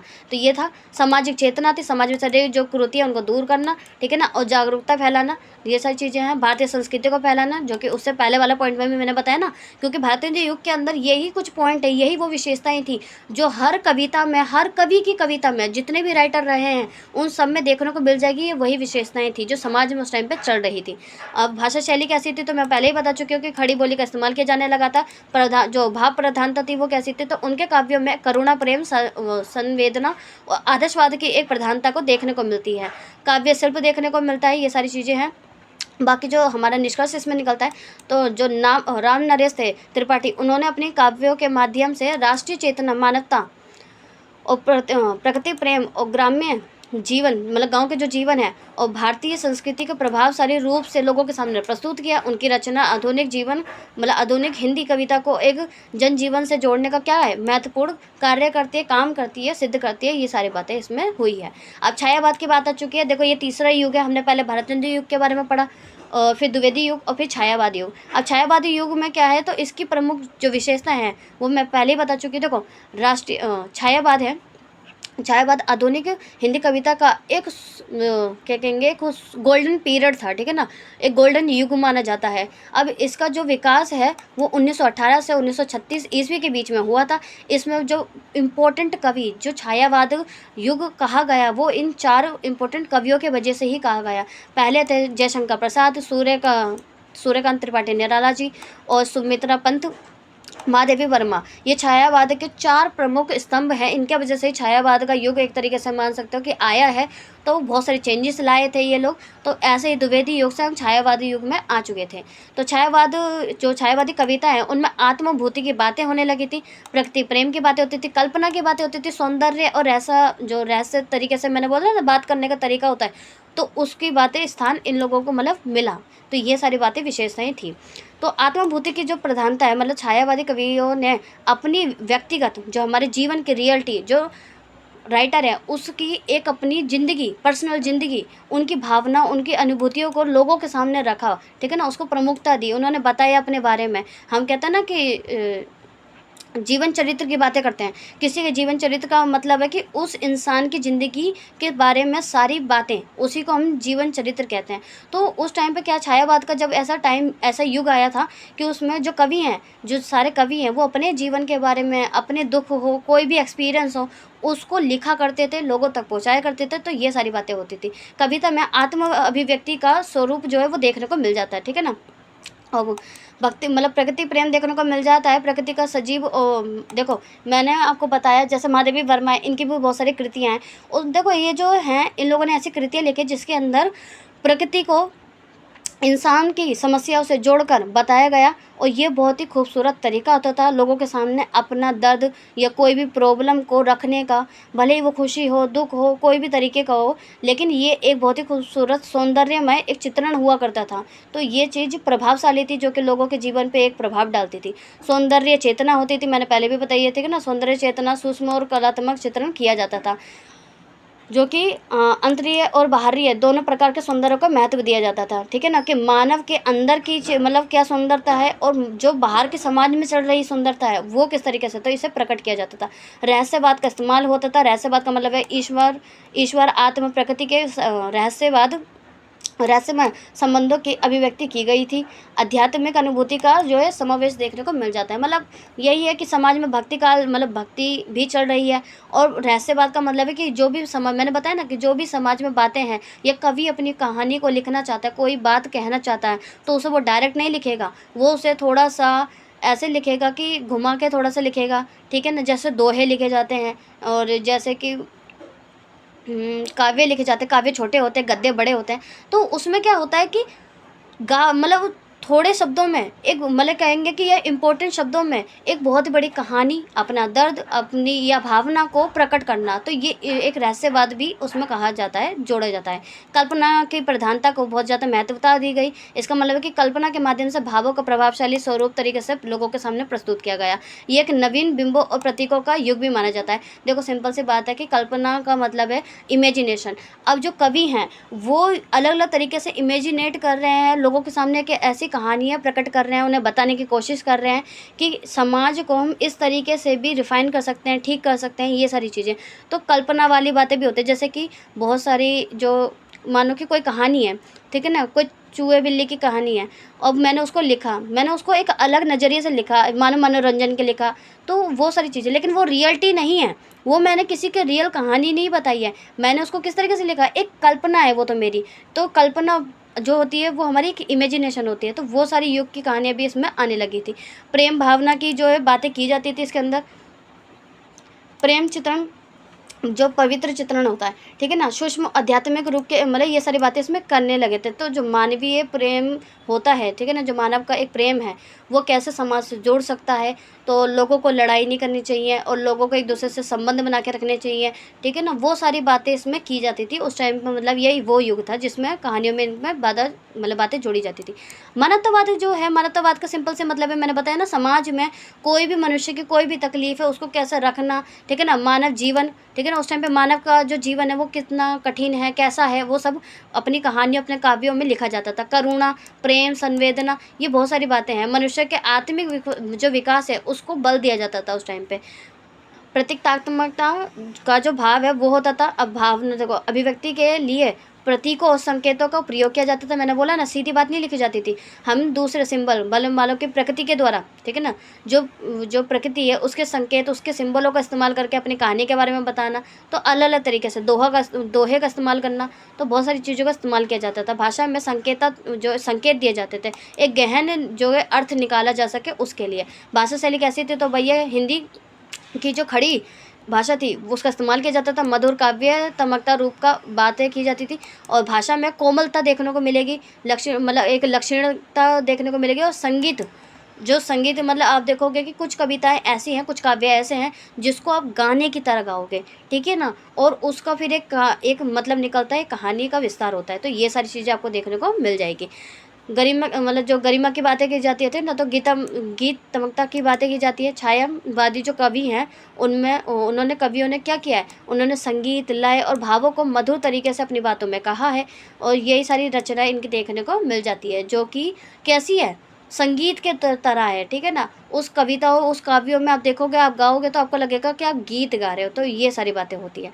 छायावाद ने हिंदी कविता को भावनात्मकता गहराई मतलब भावनात्मकता की एक गहराई दी, एक कलात्मक सौंदर्य और प्रकृति प्रेम और आत्मभूति और नवीन अभिव्यक्ति प्रदान की है। इसमें जो आधुनिक कवि हिंदी कविता को एक नई दिशा और एक नई पहचान दी थी लोगों को, ठीक है ना। अब हमारे बहुत इंपॉर्टेंट जो हैं कवि के बारे में आ गया है, जो कि चैप्टर में अगर हम मतलब देखोगे जयशंकर प्रसाद हैं। जयशंकर प्रसाद के काव्य की हमें बातें इसमें बतानी। देखो जयशंकर प्रसाद जो थे वो छायावाद युग के एक बहुत ही प्रतिष्ठित जो है वो कवि थे, ठीक है ना। ये उन मैंने बताया था ना, एक 4 स्तंभ है, ये 4 स्तंभों में से ये एक स्तंभ है। उन्होंने हिंदी कविता को एक नवीन, जो हिंदी कविता है उनको एक नवीन एक भाव वो दिया, सौंदर्य दृष्टि दी और दार्शनिक गहराई मतलब एक गहराई लोगों के अंदर दी। तो उनके काव्यों में आपको प्रकृति प्रेम और राष्ट्रीय चेतना, मानवतावाद और भारतीय संस्कृति का एक सुंदर समन्वय देखने को मिल जाता है। अब इनकी जो काव्य हैं उनकी क्या विशेषता रही है, तो प्रकृति प्रेम की बातें रही हैं। प्रसाद ने प्रकृति का अत्यंत सजीव और कोमल सौंदर्य चित्रण किया है लोगों के सामने, मानवीय भावनाओं के साथ जोड़कर उन्हें प्रस्तुत किया है। और सौंदर्य चेतना देखने को मिल जाती है। सौंदर्य चेतना का मतलब होता है उनके कवि मतलब उनके काव्यों में प्रकृति और मानव, वही जो मैंने अभी आपको ऊपर बताया सेम, कि प्रकृति है और वही हमारी मतलब सौंदर्य चेतना, दोनों एक ही होती है। मतलब अच्छी तरीके से अपनी बातों को रखना, ठीक है ना। तो ये सारी बातें हमारी सौंदर्य के माध्यम से जीवन की गहरी अनुभूतियों को लोगों के सामने व्यक्त करना। देश की बातें की जाती थी, ठीक है ना। राष्ट्रीय भावना की बातें की जाती थी, मानवतावाद की बात की जाती थी, दार्शनिकता की बात की जाती थी। मतलब जो जीवन है, आत्मा, प्रकृति और सृष्टि के रहस्यों का गहन चिंतन किया जाता था, सोच विचारा जाता था। उनके काव्यों में आध्यात्मिक और दार्शनिक दृष्टि देखने को मिल जाती है आराम से। और प्रेम भावना की बातें की जाती थी, प्रतीकता, वही मैंने जो बताया, जो प्रतीक मतलब सिंबलों के द्वारा अपनी बातों को कहना, वो बातें होती थी। भाषा शैली आपको पता ही है कैसी थी। और काव्य शिल्प कैसे थे, तो जो वही है उस टाइम पे अलंकार बिंब प्रतीक को कैसे इस्तेमाल किया जाता था। तो ये सारी बातें देखने को मिल जाती है। बाकी जो हमारे कवि हैं इनकी कुछ जो फेमस कवि मतलब कृतियाँ हैं वो कैसी रही हैं, तो कामायनी, आंसू, झरना और लहर, ये आपको देखने को मिल जाएगी। अब जयशंकर प्रसाद ने अपने काव्य के माध्यम से छायावादों को एक नई ऊंचाई प्रदान की थी। प्रकृति सौंदर्य इन मतलब मैं वही जो हमने ऊपर अपने मीनिंग में लिखा है उसी चीज़ को आपको सीधा उठा के किस में लिखना है, निष्कर्ष में लिखना है। इन्होंने हिंदी साहित्य के अंदर बहुत बड़ा अपना योगदान दिया है। इनका जो योगदान है वो अमूल्य है, मतलब बताया नहीं जा सकता, ऐसी धरोहर है इनकी, ठीक है ना। तो ये सारी चीज़ें हैं इनकी कविताएं, अगर आपको ध्यान होंगी तो ये जो काव्य हैं इन्हें हमने इससे पहले भी पढ़ा है, स्कूल में आपने पढ़ा होगा 9th क्लास से लेकर 12th क्लास तक में। अगर बीच में देखोगे तो आपको दिखेंगे कि बहुत सारी कृतियाँ थी, वो इनके यही नाम है। तो वो उन सबको हमने जोड़ा गया है। तो ये वो इम्पोर्टेंट कविताएं हैं या कृतियां हैं, उनको आप पढ़ोगे तो आपको जीवन में एक नई तरीके से सोचने का एक विचार आएगा। तो वो सारी चीज़ें होती हैं। अब निराला जी, सूर्यकांत त्रिपाठी निराला जी हैं, वो जो थे वो छायावाद के प्रमुख कवि थे। मैंने आपको बताया 4 स्तंभों में से एक ये भी स्तंभ है, ठीक है ना। इन्होंने भी जो आधुनिक हिंदी कविता है उसमें बहुत ही बड़ा क्रांतिकारी अपना योगदान दिया है। उन्होंने मानवतावाद की बात की है, उन्होंने विरोधों की बात की है, सामाजिक चेतना की बात की है, राष्ट्रीय भावना की बात की है, प्रेम भावना की बात की है। तो ये सारी बातें इन्होंने अपने उसमें कही हैं, ठीक है ना। अब जैसे कि इनके टाइम पे जो विशेषताएं देखने को मिल जाती है आराम से, तो वो मानवतावाद की हमें कहानी देखने को मिलती है। निराला के काव्य में जो शोषित मतलब जिनके ऊपर शोषण हो रहा है, जो पीड़ित लोग हैं, जो उपेक्षित वर्ग है, उपेक्षित वर्ग मतलब जो किसान हो गए, मजदूर हो गए, या जो लोग हो गए जो समाज में जिन्हें दबाया जा रहा है, वो होते हैं उपेक्षित वर्ग। उन लोगों की जो संवेदना व्यक्त की है, लोगों के सामने उनकी कहानी रखी है, उनका दर्द रखा है, तो ये वो कवि थे। उन्होंने मतलब मानव में समानता और मानवीय मूल्यों के ऊपर बल दिया था। उन्होंने ये लोगों के अंदर बात बताई कि हम सब समान हैं, हमारे अंदर इक्वालिटी की भावना होनी चाहिए, सम्मान की भावना होनी चाहिए और हीनता की भावना नहीं होनी चाहिए। तो ये सारी चीज़ें, बाकी विरोधी चेतना की बातें ये लोग हमें मतलब करते हैं। उन्होंने सामाजिक जो रूढ़ी, जो समाज में चल रही कुरीतियाँ और अन्याय जो चल रहा था, जो शोषण है, अंधविश्वास है, उसका विरोध किया है अपनी कविताओं, अपने काव्यों में खुलकर। उन्होंने अपने काव्यों में स्वतंत्र मतलब विचार और क्रांतिकारी दृष्टिकोण को लोगों के सामने रखा है। राष्ट्रीय चेतना की बातें की है, देश प्रेम की बात की है, राष्ट्रीय गौरव की बात की है। तो ये सारी चीज़ें आपको देखने को मिल जाएगी। जन कल्याण की बातें की हैं, प्रगति प्रेम देखने को मिल जाएगा, करुणा और संवेदना की बातें देखने को मिल जाएगी। मतलब मैंने अभी क्या बताया आपको, जो गरीब हैं, जो मजदूर हैं, जो उपेक्षित वर्ग हैं, उनके जीवन का जो दर्द है लोगों के सामने रखा है उनका चित्रण, ठीक है। ये आपको देखने को मिलेगा। प्रयोगशीलता आपको मतलब देखने में मिल जाएगी। जो निराला जी हैं उन्होंने अपनी हिंदी कविता में नए विषयों, नई भाषा और नई शैली का प्रयोग किया था। उन्होंने मुक्त छंद और लोकप्रिय बनाने में एक महत्वपूर्ण योगदान दिया है। मतलब मुक्त छंद को जो लोकप्रिय है, देखो मुक्त छंद कहने के तरीके होते हैं, मैंने आपको बताया ना, जैसे अलंकार है, ये सारी चीज़ें, इनका इस्तेमाल, ग्रामर का इस्तेमाल किया जाता है। तो उन्होंने मुक्त छंद को एक नई तरीके से लोगों के सामने रखा है, तो वो उससे धीरे धीरे फेमस होने लगा था। तो ये सारी चीज़ें, भाषा शैली आपको पता ही है कैसी थी। इसमें उन्होंने जो अपने काव्य है उनमें कौन कौन सी, देखो कैसे इस्तेमाल किया, तो संस्कृत, तत्सम और बोलचाल के मतलब शब्दों का संतुलित प्रयोग किया है। मतलब उन्होंने सभी भाषा का, संस्कृत हो गए, तत्सम शब्द हो गए, और बोलचाल की भाषा जो हमारी हिंदी खड़ी बोली है, उन सभी को मिलाकर अपने काव्यों में क्या है, प्रस्तुत किया है। तो ये सारी चीज़ें, प्रतीक और बिंबों का भी इस्तेमाल इन्होंने किया है, काव्य शिल्पों का इस्तेमाल किया है। इनकी प्रमुख जो कृतियाँ रही हैं वो परिमल, अनामिका, गीतिका और ये कुकुरमुत्ता और राम की जो शक्ति का पूजा, और एक सबसे इम्पोर्टेंट जो ये है वो है सरोज स्मृति, ठीक है ना। इनकी बहुत ज़्यादा फेमस है, सरोज स्मृति हो गई और परिमल हो गई, अनामिका हो गई, ये सारी बहुत ज़्यादा क्या है, फेमस कृतियाँ हैं इनकी।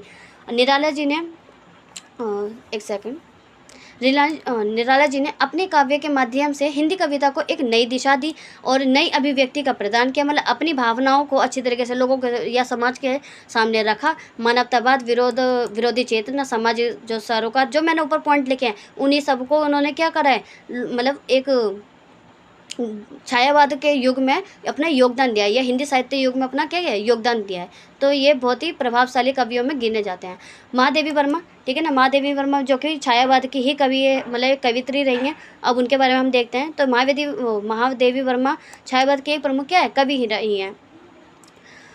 हाँ, कवित्री, उन्होंने आधुनिक युग की एक मीरा भी कहा जा सकता है। मतलब आधुनिक युग की इन्हें मीरा भी कहा जा सकता है, क्योंकि उनके काव्य में वेदना, करुणा, रहस्यवाद, प्रेम, जो प्रकृति प्रेम, आध्यात्मिकता, प्रेम और मानवतावादी दृष्टिकोण का एक सुंदर समन्वय देखने को मिल जाता है। उनकी सारी काव्यों में, उनके कविताओं में आपको क्या क्या देखने को मिलेगा कि समाज में वेदना देखने को मिलेगी, करुणा देखने को मिलेगी, रहस्यवाद, प्रकृति प्रेम, ये सारी बातें आपको उनकी कविताओं में देखने को मिल जाएगी, जो कि एक भाव प्रधान, संगीतात्मक और अत्यंत मार्मिक है।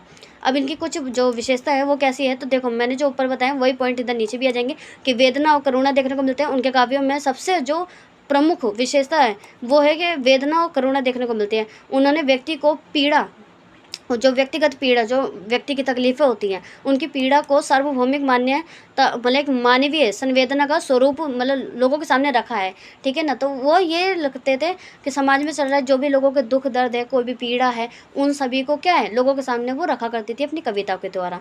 तो ये हम देखने को मिल जाता है। रहस्यवाद को देखने को मिल जाता है, ठीक है ना, कि काव्य में आत्मा और परात्मा से जो मिलन होता है उसकी आकांक्षा की बातें की जा, मतलब देखने को मिलती है आराम से। प्रेम और रहस्यवाद की बातें देखने को मिल जाती है, और प्रकृति प्रेम देखने को मिल जाता है। प्रकृति का कोमल, वही मैंने आपको बताया ना कि अपनी कहानी को, अपने जो भी कहने का जो भाव है उसको प्रकृति से जोड़कर लोगों के सामने प्रस्तुत करना, तो ये देखने को आराम से मिल जाता है। विरह भावना इनको देखने को मिल जाएगी आपको ना, इन कविताओं में, कृतियों में आपको आराम से मिलेगा कि विरह भावना, इन्होंने बहुत सारी ऐसी कहानियाँ लिखी हैं जिसमें उन्होंने विरह बताया है। कृष्ण से जब राधा दूर हो गई थी, और उनकी कहानी भी आपने पढ़ी होगी, तो वो सारी चीज़ें भी इन्होंने लिखी हैं, जिसके अंदर बहुत ही, वो ऐसा नहीं है कि थोड़ा मोड़ा, जो थोड़ा सा लिखा है, उन्होंने थोड़े शब्दों में पूरी तरीके से विरह, या कहें कि जो पीड़ा है किसी से दूर होने की, जो उनसे मिलना चाहते हैं, उनकी जो एक भावना है, वो सारी चीज़ें अपनी काव्यों में क्या प्रकट की है। तो आपको विरह भावना देखने को आराम से इसमें मिल जाएगी। सहयोग भावना कह सकते हैं। मानवतावाद की इन्होंने बहुत ही ज़्यादा बातें की हैं, जो कि हमने ऊपर भी देखा कि करुणा और प्रेम की बातें इन्होंने की है। पीड़ित जो लोग हैं उनके ऊपर इन्होंने बहुत ज़्यादा बातें की हैं। सौंदर्य चेतना देखने को मिल जाती है, प्रतीकता, वही सिंबल के तरीके से, ठीक है ना। उनके काव्य में आपको क्या देखने को मिलेगा, जैसे दीप, पथ, बादल, पक्षी, फूल आदि प्रतीकों के द्वारा अपनी कहानी को या अपनी जो भावना है उसको प्रकट करना, ठीक है ना। भाषा शैली कैसी थी, तो भाषा जो थी वो संस्कृत निष्ठ थी, मधुर, कोमल और संगीतात्मक थी। मैंने क्या बताया, जो छायावाद के ज़्यादातर कवि रहे उन्होंने अपनी कविताओं, अपने काव्यों को इस तरीके से लिखा है कि आप उसे गाएंगे, मतलब वो एक सॉन्ग की तरीके से, ठीक है ना। तो वो आप जब संगीत की तरह उसे गाएंगे तो आपको वो संगीत में वो कहानी आराम से समझ में आएगी। तो ये सारी चीज़ें आपको देखने को मिल जाएगी। तो ये इनकी भाषा शैली थी। काव्य शिल्प देखने को मिल जाता है आराम से, ठीक है ना। ये आप चीज़ें देख सकते हो। बाकी इनकी जो प्रमुख कृतियाँ हैं वो क्या है, निहार, रश्मि, नीरजा बहुत ज़्यादा फेमस इनकी वो कृति है, और संध्या गीत। दीपशाला, यमा, ये सारी आपको देखने को मिल जाती है। महादेवी वर्मा ने अपने काव्यों के माध्यम से वेदना, करुणा, रहस्यवाद, प्रकृतिवाद और आध्यात्मिक संवेदना को अत्यंत क्या प्रभावशाली ढंग से व्यक्तिगत अभिव्यक्त किया है, लोगों के सामने रखा है। और उनकी जो रचनाएं हैं वो छायावादी काव्यों की श्रेष्ठ उपलब्धियों में गिनी जाती है। उनकी जो मैंने आपको क्या बताया, तभी तो इनका जो स्थान है आधुनिक युग की, जो आधुनिक हिंदी साहित्य युग है उसमें रखा गया है। छायावाद के अंदर इनका एक स्तंभ रखा गया है। ये बहुत ही इंपॉर्टेंट क्या है, कवित्री रही थी। तो ये सारी चीज़ें आपको देखने को मिलेगी। सुमित्रा नंदन जो पंथ है, मैंने उनके बारे में आपको बताया था, ठीक है ना। ये भी उन 4 छायावाद के कवियों में एक में गिने जाते हैं। अब इन्होंने क्या किया है, तो इन्होंने प्रकृति का जो एक सुकुमार एक कवि, एक सेकंड, ठीक है ना, उन्होंने प्रकृति का सुकुमार कवि कहा जाता है, ठीक है ना। मतलब जो प्रकृति है, इन्होंने प्रकृति के ऊपर बहुत ज़्यादा लिखा है, ठीक है ना। फूल, नदी, पर्वत और पक्षियों के द्वारा अपनी कहानी को इन्होंने बहुत ही अच्छी तरीके से, सहज तरीके से लोगों के सामने प्रस्तुत किया है। तो इसलिए इन्हें प्रकृति का सुकुमार कवि भी कहा जाता है। उनके काव्यों में आपको प्रकृति प्रेम, सौंदर्य, चेतना, मानवतावाद की बातें, आध्यात्मिक चिंतन देखने को मिल जाएगा। प्रगतिशील दृष्टिकोण का सुंदर समन्वय देखने को मिलता है। भाषा अत्यंत ही मधुर है, कोमल है और कलात्मक है। अब इनकी जो कुछ विशेषता है वो क्या है, तो प्रकृति प्रेम की बातें हैं। मैंने अभी आपको बताया कि जो पंत जी हैं उन्होंने अपने काव्यों के जो सबसे प्रमुख विशेषता, प्रकृति का सजीव देखने को मिलता है, कोमल सौंदर्य चित्रण देखने को मिलता है। जैसे कि उन्होंने इस्तेमाल कैसे करा है अपने काव्यों में, पर्वत, नदी, वन, फूल, पक्षियों आदि का इस्तेमाल किया है अपनी कहानी को आकर्षक तरीके से लोगों के सामने प्रस्तुत करने में। सौंदर्य चेतना देखने को मिल जाती है, ठीक है ना। सौंदर्य चेतना में पहले बता चुकी हूँ। मानवतावाद की बातें होती है। मानवतावाद की देखो, कोई भी कवि क्यों ना हो, जितना भी अभी तक हम आधुनिक काल के जितने भी कवियों के बारे में, कितने भी युग के बारे में बात कर चुके हैं, भले ही वो भारतेंदु युग हो जाए, वो द्विवेदी युग हो जाए या छायावाद के युग हो जाए, इन सब ने बहुत सारी ऐसी सेम ही बातें लोगों के सामने रखी है जो कि समाज में एक सुधार ला सके। मानवतावाद की बातें, देश प्रेम की बातें मैंने आपको पहले ही बताई है। ये वो इंपॉर्टेंट पॉइंट है जो उनकी हर कृतियों में देखने को मिल जाएगी आपको। तो ये सारी चीज़ें, आध्यात्मिक चेतना की बातें आपको देखने को मिल जाएगी। कल्पना प्रधानता की बातें आपको देखने को मिल जाएगी। मतलब मैंने बताया ना, जो कल्पना के द्वारा एक अच्छी कल्पना से एक अच्छा समाज क्रिएट करना, तो अपनी कल्पनाओं को लोगों को बताना कि हम मतलब ऐसा भी हो सकता है, तो वो सारी बातें। और बाकी राष्ट्रीय भावना, भाषा शैली कैसी थी, तो उनकी भाषा शैली कोमल, मधुर और संगीतमय थी, ठीक है ना। और संस्कृत निष्ठ खड़ी बोली थी इनकी, ठीक है ना। शब्द चयन अत्यंत ही कलात्मक थे, मतलब बहुत ही खूबसूरत अपने शब्दों को ये रखा करते थे। और प्रभावपूर्ण जो शब्द होते हैं उनका इस्तेमाल किया करते थे। तो इनमें प्रतीक और बिंबो, देखो ये कुछ इंपॉर्टेंट पॉइंट है जो सब में सेम ही रहेंगे, इसलिए इन पॉइंट्स को आप एक बार समझ लेंगे ना, तो आपको सभी जितने भी, आपको कोई भी क्वेश्चन क्यों ना आ जाए, किसी भी कवि से रिलेटेड क्यों ना आ जाए, छायावाद के, आपको ये सेम ही लिखने हैं। कोई ऐसा नहीं है कि चेंजेस करना पड़ेगा बार बार। तो ये सारी चीज़ें आपको समझनी होगी। काव्य शिल्प की बातें होती हैं। बाकी इनकी प्रमुख जो कृतियाँ रही हैं, जैसे कि पल्लव, वीणा, गुंजन, ठीक है ना, ये सारी चीज़ें हैं। बाकी आप देख लो ना, तो ये सब है। अब निष्कर्ष इसमें क्या देखा जाता है, तो जो सुमित्रा नंदन पंत थे उन्होंने अपने काव्यों के माध्यम से प्रकृति, सौंदर्य, मतलब जो प्रकृति के, मतलब आपको क्या बताया कि ये तो इनको प्रकृति कवि भी कहा जाता है, सुकुमार भी कहा जाता है प्रकृति का। तो ये सारी चीज़ें, तो उन्होंने प्रकृति के ऊपर लिखा, मतलब प्रकृति की ज़्यादा बातें की हैं, सौंदर्य तरीके से बातों को लिखा, मानवतावाद की, आध्यात्मिक चेतना की बातें की और अभिव्यक्त किया अपनी बातों को। तो ये सारी चीज़ें अपने देखने को मिल जाती है। बाकी अब हम आगे देखते हैं। जो अयोध्या सिंह उपाध्याय थे, मतलब हरिओद, ये कवि हैं। उनके काव्य की प्रमुख कृतियाँ मतलब कैसी रही हैं, तो ये जो है हरिओद द्विवेदी युग के वे एक बहुत ही मतलब प्रमुख कवि रहे हैं, ठीक है ना। मैं छायावाद बात नहीं कर रही हूँ। हमने पढ़ा था भारतेंदु युग, फिर हमने पढ़ा द्विवेदी युग और फिर हमने पढ़ा छायावाद के। अब छायावाद तीनों में पढ़ लिए। छायावाद के अपने चारों कवि की बात कर लिए जो कि बहुत इंपॉर्टेंट स्तंभ रहे थे, ठीक है ना, जिनके वजह से हिंदी साहित्य में बहुत बड़ा योगदान आया, या कहें एक चेंजेस आया। तो ये सारी चीज़ें। बाकी ये जो हमारे योद्ध मतलब राइटर हैं, इनका नाम है हरिओद, ठीक है ना। अब अयोध्या सिंह उपाध्याय थे, इनका क्या है, तो ये द्विवेदी युग के बहुत ही अच्छे कवि थे। उन्होंने हिंदी भाषा मतलब या हिंदी कविता में अपनी नई दिशा को क्या है प्रदान किया था। उनके काव्य में भारतीय संस्कृति, आदर्शवाद, मानवता, देखो वही सारी बातें हैं जो मैंने आपको बताया कि सब सेम ही रहेगी।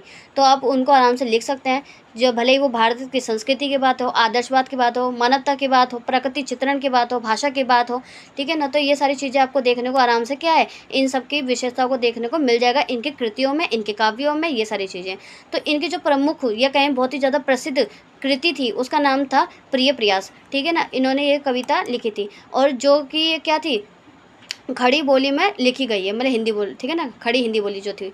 तो इनके देखने को मिल जाता है। अब बाकी इनका संस्कृति का चित्रण इनको देखने को मिलता है।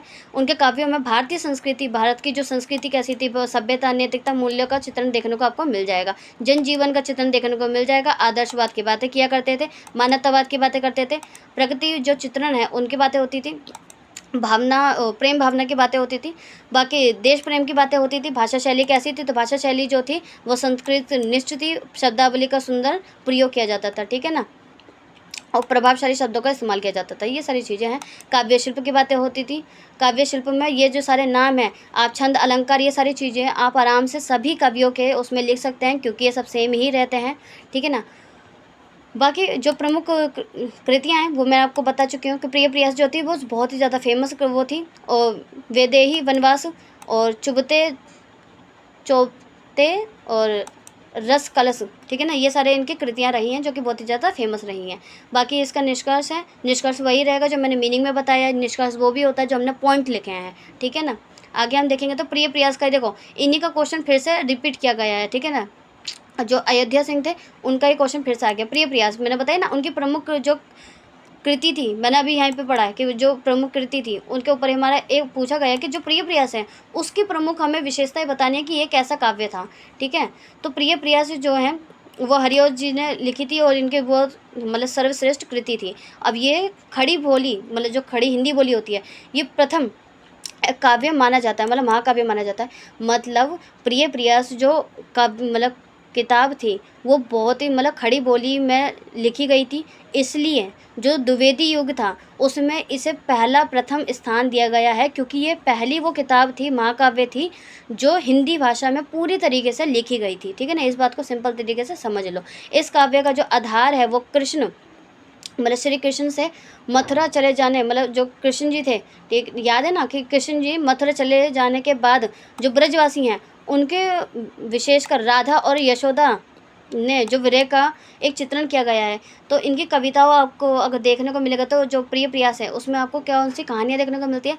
जब कृष्ण जी मथुरा चले गए थे, याद है ना कि वो अपने घर से, मतलब जो गोकुल था उधर से क्या चले गए थे, वहाँ चले गए थे, मथुरा चले गए थे।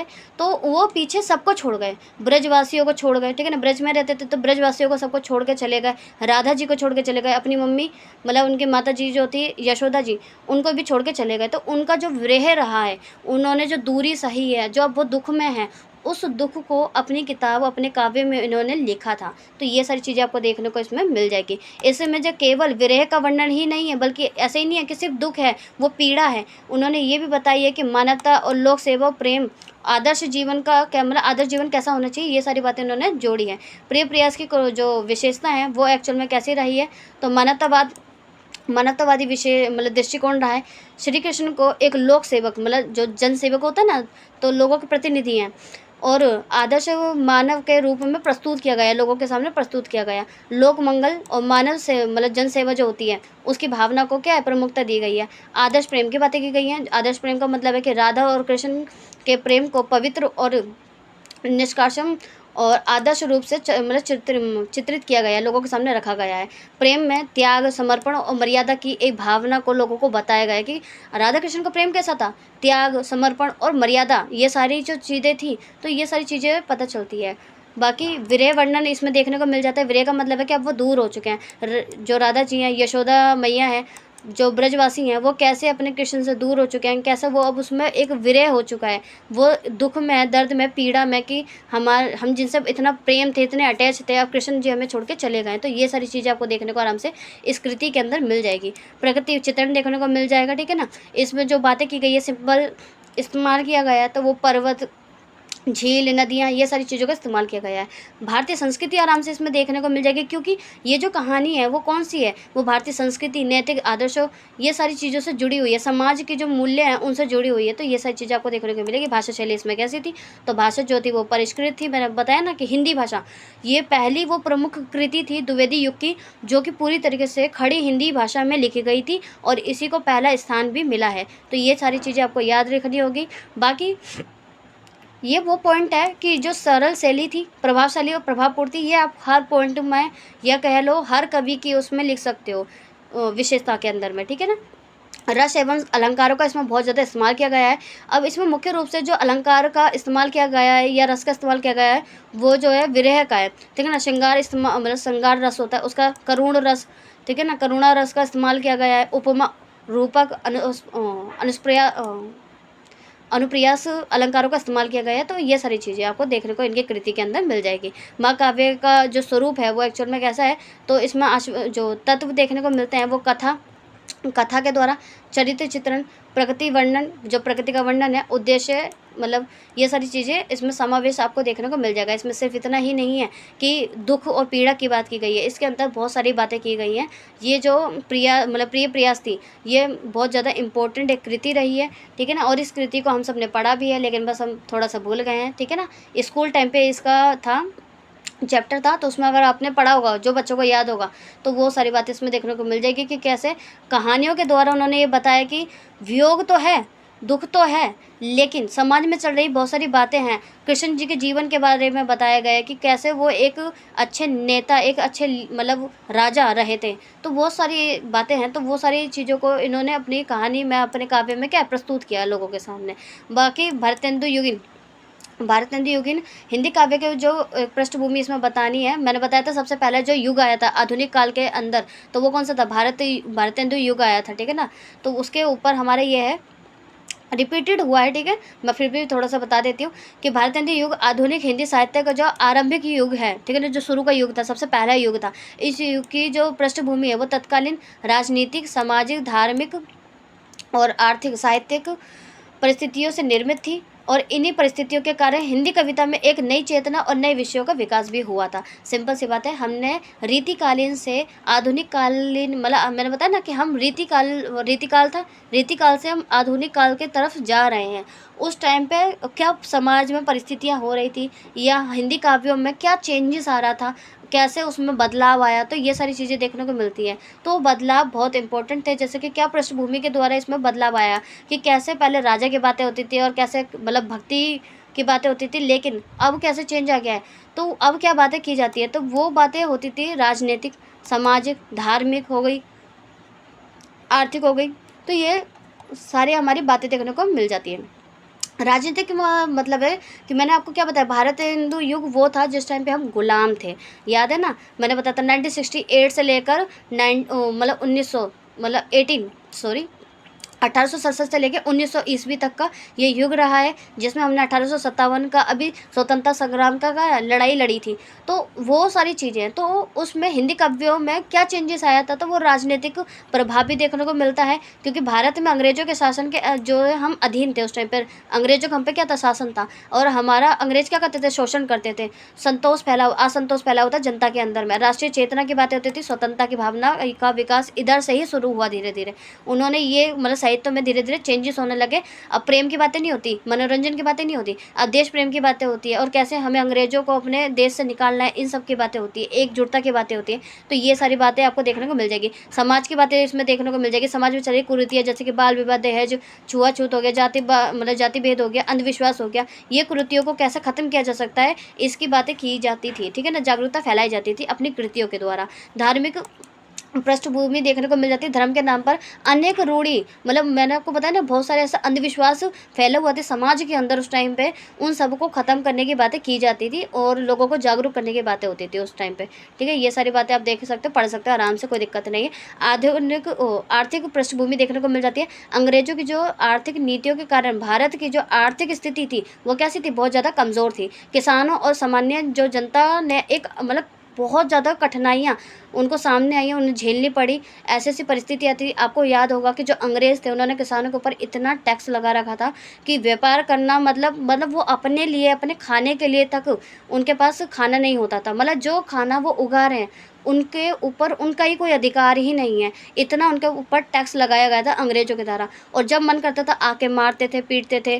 किसी भी मतलब ज़मीन का आपने देखा होगा कि नीलाम कर दिया जाता था। तो ये सारी चीज़ें समाज में फैली हुई थी। तो उन सब का भी स्थिति देखने को हमें मिल जाती है। तो ये सारी स्थितियाँ ही तो बता रही है, ये जो सब कुछ समाज में स्थिति चल रही है ना ख़राब तरीके से, भले ही वो धार्मिक हो या आर्थिक हो या मान लो राजनीतिक हो या सामाजिक हो, ये सारी जो स्थितियाँ हैं इनके वजह से ही तो जो साहित्य हैं उसमें चेंजेस आया। कवियों ने ये सोचा कि हमें समाज में ये बदलाव लाना चाहिए, तो वही सारी बातें इसमें की गई है। साहित्यिक बातें होती हैं कि रीतिकालीन काव्य की जो सीमाएँ थी वो स्पष्ट होने लगी थी। मतलब रीतिकालीन जो रीतिकाल युग था उसमें क्या है, राजा की बातें होती थी। मैंने बताया ना उस टाइम पे हम गुलाम थे किसके, लेकिन हम मुगल मुग़ल काल जो था उसके ग़ुलाम थे एक्चुअल में। तो मुग़ल कालीन जो युग था उसमें हम राजा के ऊपर ही लिखेंगे। जब भी हम कोई कृति लिख रहे हैं, कोई भी काव्य लिख रहे हैं, कोई कहानी लिख रहे हैं, तो हम राजा की बातों को ध्यान में रखते हुए लिखेंगे। तो उसमें जो हमारी कल्पना है, जो हमारी बातें हैं, जो समाज की सच्चाई है, वो स्पष्ट नहीं हो पाती है, वो सामने नहीं आ पाती है। वो एक सीमाएँ होती है, रुकी हुई होती है। लेकिन जब ये आधुनिक काल आया था उसमें क्या था कि देश की बातें हो रही हैं, अब समाज सुधार की बातें हो रही है, जन जीवन की बातें हो रही हैं। इन सबको स्थान दिया लोगों ने, कवियों ने इनको स्थान दिया कि हमें इन चीज़ों में मतलब बदलाव लाना है। समाज में अब एक बहुत बड़ा एक बदलाव होना चाहिए, तो ये सारी चीज़ें देखने को आराम से मिल जाती हैं। अब ऐसा नहीं है कि कोई रेस्ट्रिक्शन है लिखने के ऊपर। हमारे मन में कवियों के अंदर जो भी भाव थे, जो भी उन्होंने एक्सपीरियंस कर रहे हैं, जो भी समझ में चल रही कोई भी कुरीति है, उन्होंने उसको खुल कर लिखा, लोगों तक पहुँचाया। यही सारी चीज़ें खुल के होने लगी, कोई प्रतिबंध नहीं, कोई मतलब कोई रोक टोक नहीं, यही सारी चीज़ें होती थी। हिंदी गद्य और खड़ी बोली का इसमें क्या है, विकास होने लगा था। मैंने बताया ना उस टाइम पे ब्रिज भाषा से कैसे हम हिंदी खड़ी बोली की तरफ जाने लगे थे अपनी कवियों में। बाकी पश्चाताप की भावना मतलब प्रभाव देखने को मिलता है। मतलब अंग्रेजी शिक्षा के प्रसार से आधुनिक विचारों का विकास होने लगा था। आप देख रहे होंगे कि अंग्रेज़ों ने कैसे भारत के अंदर अपने देश की पश्चिमी जो एजुकेशन थी उसको भारत में धीरे धीरे लेके आए और उनको पढ़ाया जाने लगा उस हिसाब से। तो ये सारी चीज़ों का विकास आपको देखने को मिल जाता है। स्वतंत्रता, समानता, शिक्षा, वैज्ञानिक और दृष्टिकोण को आपको इसमें मतलब महत्व देखने को मिलता है। तो यही हमारा भारतीय युग की राजनीतिक, सामाजिक, धार्मिक और आर्थिक साहित्यिक परिस्थितियों ने आधुनिक हिंदी कविता के विकास का एक आधार तैयार किया। इन्हीं सारी स्थितियों के वजह से भारत मतलब आधुनिक हिंदी कविता का युग आया। और उस युग में सबसे पहले भारतेंदु युग आया, फिर उसके बाद द्विवेदी युग आया, फिर छायावाद आया। तो ये सारी चीज़ें आपको देखने को मिल जाती है। इन्हीं परिस्थितियों के प्रभाव से हिंदी साहित्य में राष्ट्रीय चेतना, सामाजिक सुधार, आधुनिक विचारधारा का विकास धीरे धीरे होने लगा। तो ये सारी चीज़ें आपको समझ में आ रही है। अब हमारा आगे क्वेश्चन आता है कि प्रताप नारायण मिश्र का साहित्यिक जो उन्होंने साहित्य योगदान दिया उसके बारे में हमें बताना होगा। तो जो प्रताप नारायण मिश्र हैं उन्होंने भारतेंदु युग के ये एक प्रमुख क्या थे, कवि थे, ठीक है ना। याद रखना हर एक युग में जितने भी कवि रहे हैं, इम्पोर्टेंट कवि, ठीक है ना, उन सभी को आपको नोट करना है और उसको याद रखना है। क्योंकि आप ना कहीं मिक्स ना कर दो कि छायावाद के जो कवि हैं उसको किसी प्रतिद्वंदी युग में ना डाल दो और द्विवेदी युग में ना डाल दो, और द्विवेदी युग के जो हैं उन्हें आप मतलब भारतेंदु युग में ना डाल दो। सबको एक सेपरेट रखना, उनके नाम याद रखना। तो ये सारी चीज़ें, और बाकी ये जितने भी क्वेश्चन है इससे ऊपर का पेपर नहीं आने वाला है। इसको अच्छी तरीके से पढ़ लोगे तो सारी चीज़ें समझ में आ जाएगी और पेपर 100% परफेक्ट ही होगा। तो ये सारी चीज़ें। बाकी ये जो हमारे कवि थे ये भारतेंदु युग के कवि थे। इन्होंने क्या किया, तो ये प्रमुख कवि थे जिन्होंने निबंधकार, पत्रकार और समाज सुधारक थे। ये इन्होंने क्या चालू करा, मैंने आपको बताया था शुरू में भी, जो भारतेंदु युग था उसमें पत्रकारिता चालू हो चुकी थी। लोगों के अंदर जो भी समाज में चल रही कोई भी कुरीतियाँ हैं, कोई भी दिक्कत है, कोई भी परेशानी है, ठीक है ना, जो उपेक्षित वर्ग की परेशानी है, उन सभी को उन्होंने लिखना चालू किया, समाज सुधार के काम चालू किए। तो ये सारी चीज़ें थी। अब उन्होंने अपने साहित्य के माध्यम से राष्ट्रीय चेतना की बातें की। देखो मैं पहले ही बता चुकी हूँ, राष्ट्रीय चेतना, समाज सुधार, हिंदी भाषा, इन सब का विकास होने लगा था। उनकी रचनाओं में आपको हास्य, व्यंग, मैंने आपको बताया ना कि भारतेंदु युग वो था जिसमें हम गुलाम थे। तो उस टाइम पे हम जो बातें लिखते थे वो हास्य तरीके से लिखते थे, व्यंग तरीके से लिखते थे, तंज कसते थे, सीधी बातें नहीं लिखते थे। हम उस समस्या का मजाक उड़ा रहे हैं जो कि लोगों को उस चीज़ का सही भाव और सही बात पहुँच सके, मतलब पहुँच सके उन तक। तो ये सारी चीज़ें आपको देखने को मिल जाएगी, जन कल्याण की बातें देखने को मिल जाएगी। तो उन्होंने क्या योगदान दिया, तो राष्ट्रीय चेतना की बातें की, समाज सुधार की बातें की है, जो हास्य व्यंग होता है उसके द्वारा अपनी बातें की हैं, हिंदी भाषा इसमें कैसी थी, तो सरल, सहज और प्रभावशाली भाषा थी। और याद रखना कि ये भारतेंदु युग है, तो इसमें थोड़ी सी मतलब इसमें ब्रज भाषा थी और हिंदी भाषा का इसमें इस्तेमाल मतलब प्रयोग होने लगा था। तो ये वही मतलब युग था। पत्रकारिता की इसमें बातें की गई हैं। पत्रकारिता से विकास मतलब समाज में धीरे धीरे क्या होने लगा, मतलब लोग जागरूक होने लगे, लोग पढ़ने लगे, मतलब न्यूज़पेपर को, ये सारी चीज़ें होने लगी थी। जन जागरण की बात इसमें की जाती थी। भाषा शैली आपको पता ही है, मैं पहले ही बता चुकी हूँ, ये 2 बार रिपीट हो गया आई थिंक, ठीक है ना, देख लेना। हिंदी भाषा का विकास, अच्छा देखो इसमें हिंदी भाषा का कैसे विकास होने लगा था। और बाकी आप जानते ही हैं कि उस टाइम पे कौन सी भाषा थी और क्या इसका प्रभाव था। तो ये सारी चीज़ें मैं पहले भी बता चुकी हूँ। जो प्रताप नारायण मिश्र है, उन्होंने अपने साहित्य, पत्रकारिता, समाज सुधार कार्यों के माध्यम से भारतेंदु युग में एक समृद्ध मतलब उन्हें फेमस बना दिया था। उस युग के अंदर राष्ट्रीय चेतना जगाई थी, समाज सुधार की बातें की, हिंदी भाषा में विकास दिया। तो ये सारी चीज़ें उन्होंने की थी। बाकी पंथ और जो प्रकृति का विकास कैसे हुआ, इसको प्रकार मतलब डालते हैं। देखो सुमित्रा नंदन पंथ, याद है छायावाद के जो कवि हैं, मैंने उनके बारे में बताया था। तो सुमित्रा नंदन जो पंथ थे, उनकी एक बहुत ही जो एक साहित्य है प्रकृति पंथ और जो प्रकृति है उसके बारे में। और याद होगा कि सुमित्रा नंदन जो पंथ हैं, इनको प्रकृति का सुकुमार भी कहा जाता है, जो कि मैंने बताया था, क्योंकि इन्होंने प्रकृति का बहुत ज़्यादा इस्तेमाल किया है अपने काव्यों के अंदर में, ठीक है ना। उन्होंने जो प्रकृति है, प्रकृति का केवल विषय ही नहीं, ऐसे ही नहीं है कि सिर्फ सौंदर्य का विषय ही नहीं है, जब बल्कि एक जीवन, प्रेम, सौंदर्य और आध्यात्मिक चेतना की क्या है बात की गई है। किनके द्वारा, लेकिन प्रकृति के द्वारा, मतलब प्रकृति के द्वारा लोगों के जीवन की बातें की गई है ना, उनका जीवन कैसा है, उनका प्रेम, ये सारी चीज़ें उन्होंने बात की है। देखो प्रकृति पंथ के जो काव्य हैं, काव्य में जो प्रकृति है वो किस तरीके से थी। तो जो प्रकृति का जो मानवीकरण अगर देखा जाए, तो पंथ ने अपनी प्रकृति को सजीव मानवीय रूप से प्रस्तुत किया, लोगों के सामने रखा, जो कि मैं पहले ही बता चुकी हूँ कि किस तरीके से रखा, कौन से सिंबलों को ज़्यादातर वो इस्तेमाल करते थे। तो ये सारी चीज़ें आपको देखने को मिल जाती है। सौंदर्य का बहुत ही ज़्यादा चित्रण किया गया है, वही मैंने बताया ना, अपनी कविता को बहुत सुंदर शब्दों के द्वारा लोगों के सामने रखने को या प्रस्तुत करने को हम सौंदर्य चित्रण कहते हैं। तो ये सारी चीज़ें उन्होंने की है। बाकी प्रकृति और मानव का जो संबंध है वो किस तरीके से जुड़ा हुआ है एक दूसरे से, है ना, तो वो सारी चीज़ें उन्होंने बताई है। बाकी आगे देखते हैं। आध्यात्मिक भावना की इसमें बहुत ज़्यादा बातें की गई हैं, और कल्पना और संवेदना की इसमें बातें मिल जाती हैं।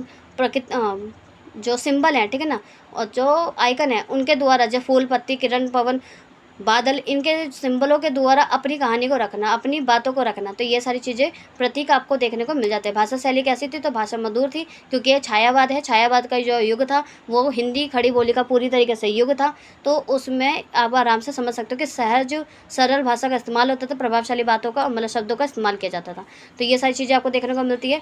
सुमित्रा नंदन पंथ ने प्रकृति को केवल दृश्य मतलब सौंदर्य तक सीमित नहीं रखा, बल्कि उसे मानव जीवन और प्रेम, सौंदर्य और आध्यात्मिक चेतना से जोड़कर प्रस्तुत किया लोगों के सामने। इसी कारण उन्हें हिंदी जो कवि मतलब साहित्य में प्रकृति का सुकुमार भी कहते हैं, ये प्रकृति का सुकुमार कवि भी कहा जाता है। तो ये सारी चीज़ें आपको देखने को मिल जाएगी। जो हमारा लास्ट क्वेश्चन होगा, बाकी हमारे नीचे इंपॉर्टेंट काव्य हम देखेंगे थोड़े से। अब हमारे जो क्वेश्चन है वो है राधा कृष्ण दास, ठीक है ना, ये भी एक लेखक है। राधा कृष्ण दास का योगदान एक्चुअल में कहा मतलब कैसा रहा है साहित्य के अंदर में। तो राधा कृष्ण दास जो है वो भारतेंदु युग के क्या बहुत ही फेमस कवि रहे हैं, ठीक है ना। भारतेंदु मतलब पहला युग, जो आधुनिक काल का युग था उसमें पहला युग था ना हमारा, तो वो है हमारा भारतेंदु युग।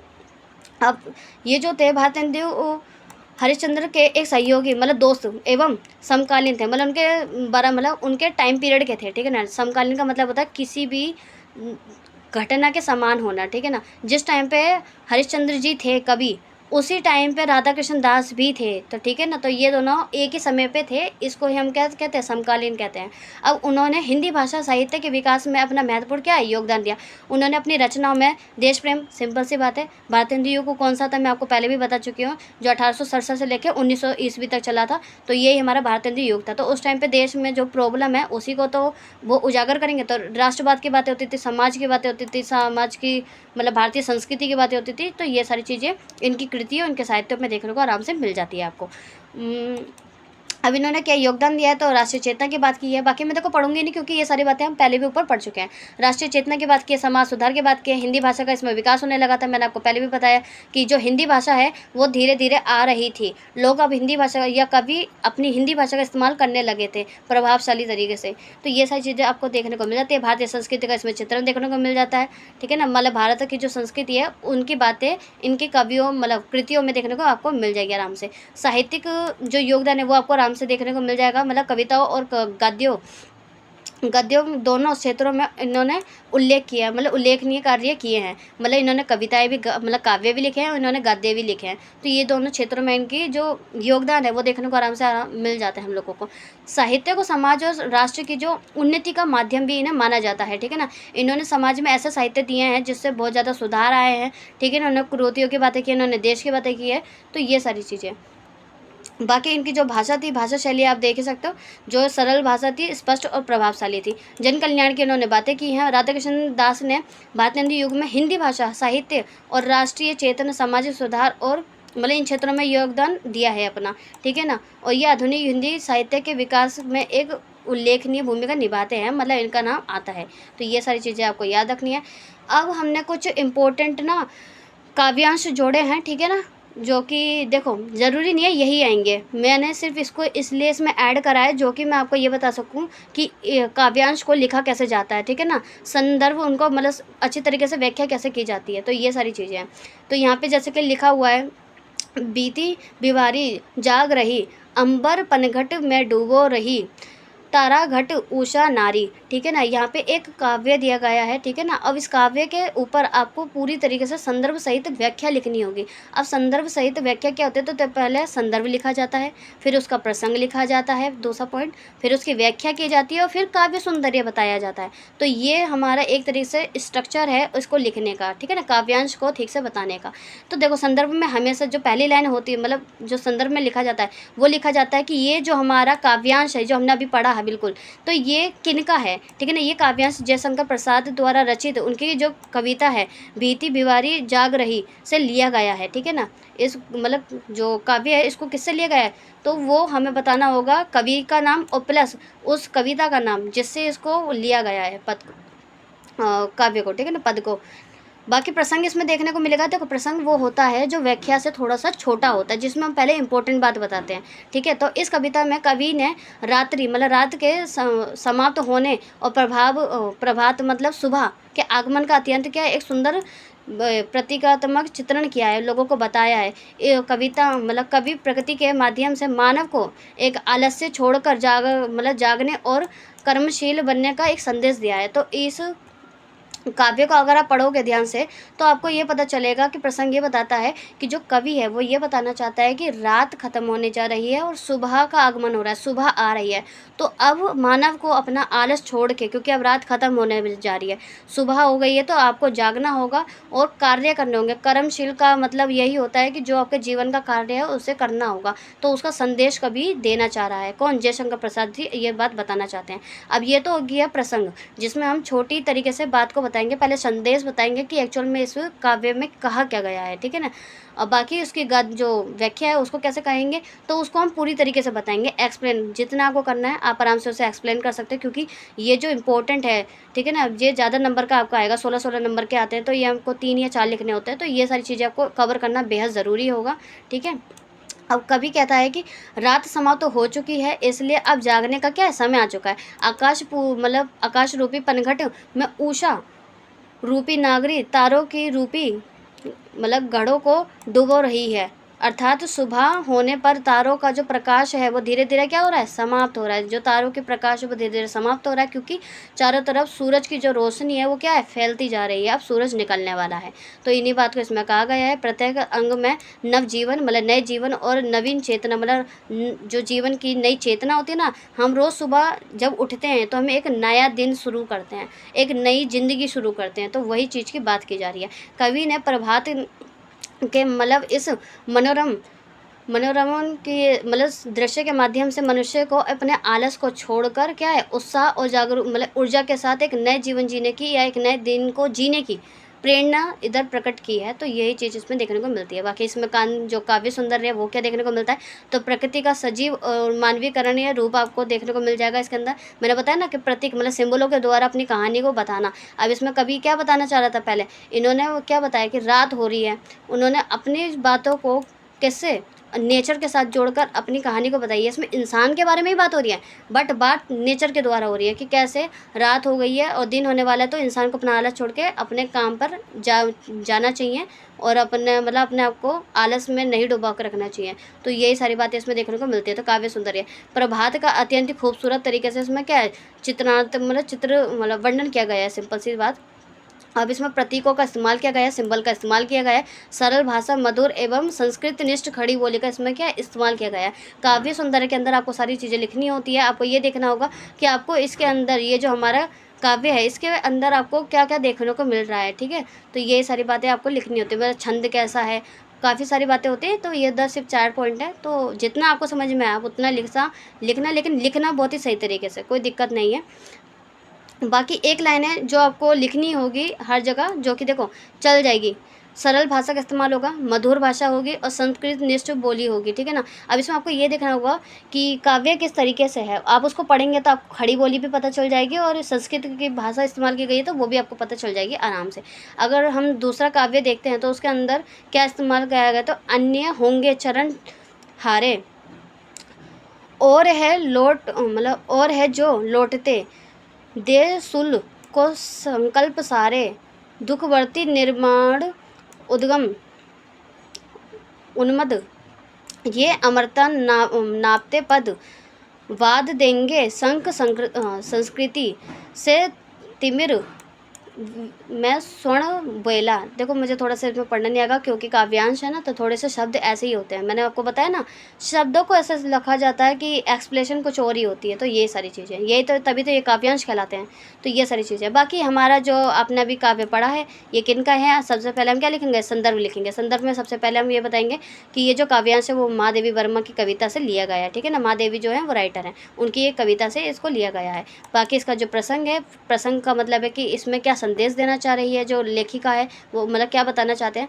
तो जो महादेवी वर्मा जो है वो संघर्ष, साहस और दृढ़ संकल्प का एक संदेश देती है। वो ये बताती है कि जो महान लक्ष्य है कठिनाइयों से घबराने वालों की नहीं है, बल्कि निरंतर आगे बढ़ने वालों से प्राप्त होती है। सिंपल सी बात है कि जो हमने काव्य पढ़ा है इसके अंदर ये बताया गया कि हमारे जीवन में संघर्ष, साहस और दृढ़ संकल्प होना बहुत ही ज़्यादा ज़रूरी होता है। हमारे जीवन में कितनी भी कठिनाई क्यों ना आ जाए, हमें उसको निरंतर आगे बढ़ते रहना चाहिए, उस कठिनाई का सामना करना चाहिए, हमें हार नहीं माननी चाहिए। तो यही सारी बातें इसके अंदर की गई है। बाकी आप इसको जो है व्याख्या आप इसको पढ़ सकते हैं आराम से, ठीक है ना, इसको बता सकते हैं। अब इसमें हमने जब कोई भी संदर्भ आप जब दोगे तो संदर्भ को ही बस आपको विस्तार से बताना होता है, खुल के बताना होता है। तो ये सारी बातें आपको देखने को मिल जाएगी। काव्य सौंदर्य बताना होगा, जैसे कि इसके अंदर आपने अभी हमने क्या बताया कि संघर्ष और कर्म की बातें की जा रही है, मतलब आदर्शवाद की बातें की जा रही है, खोजपूर्ण की बातें की जा रही है, प्रत्येकता तमक मतलब सिंबल का इस्तेमाल किया गया है, भावनात्मक जो भाषा है उसका इस्तेमाल किया गया है, यूज़ किया गया है।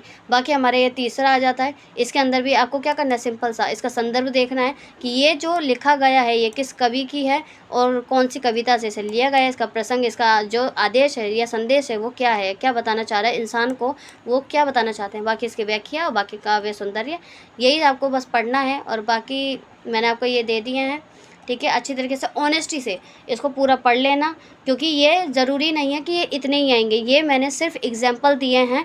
बहुत सारे काव्यांश हैं तो काव्यांश कोई भी आ सकते हैं, पर लिखने का जो तरीका है वो एक ही रहने वाला है। सबसे पहले आपको संदर्भ लिखना होगा, प्रसंग लिखना होगा, फिर उसके बाद व्याख्या होगी और काव्य सौंदर्य होगा। इससे ज़्यादा आपको कुछ नहीं लिखना होता है, लेकिन इन्हें लिखना थोड़ा सही तरीके से। इसको याद करने की ट्रिक तो आप अलग अलग तरीके से देख सकते हैं, ठीक है ना। आपको इसको पढ़ना होगा, समझना होगा। तो ये सारी चीज़ें, बाकी मैंने 6 ही दिए हैं, बाकी काव्यांश बहुत सारे हैं किताब के अंदर आप देखोगे तो यहाँ पे आपका चैप्टर ख़त्म होता है। और ये जो PDF है आपको आराम से मिल जाएगी हमारे टेलीग्राम चैनल पे, ठीक है ना। उसका लिंक आपको हमारे कमेंट सेक्शन के अंदर मिल जाएगा। बाकी नेक्स्ट जो वीडियो है वो आपको किस चैप्टर पे चाहिए या किस सब्जेक्ट पे चाहिए वो आप हमें कमेंट करके बता सकते हैं। बाकी आपके एग्ज़ाम के लिए ऑल द बेस्ट। तब तक के लिए बाय एंड शब खैर।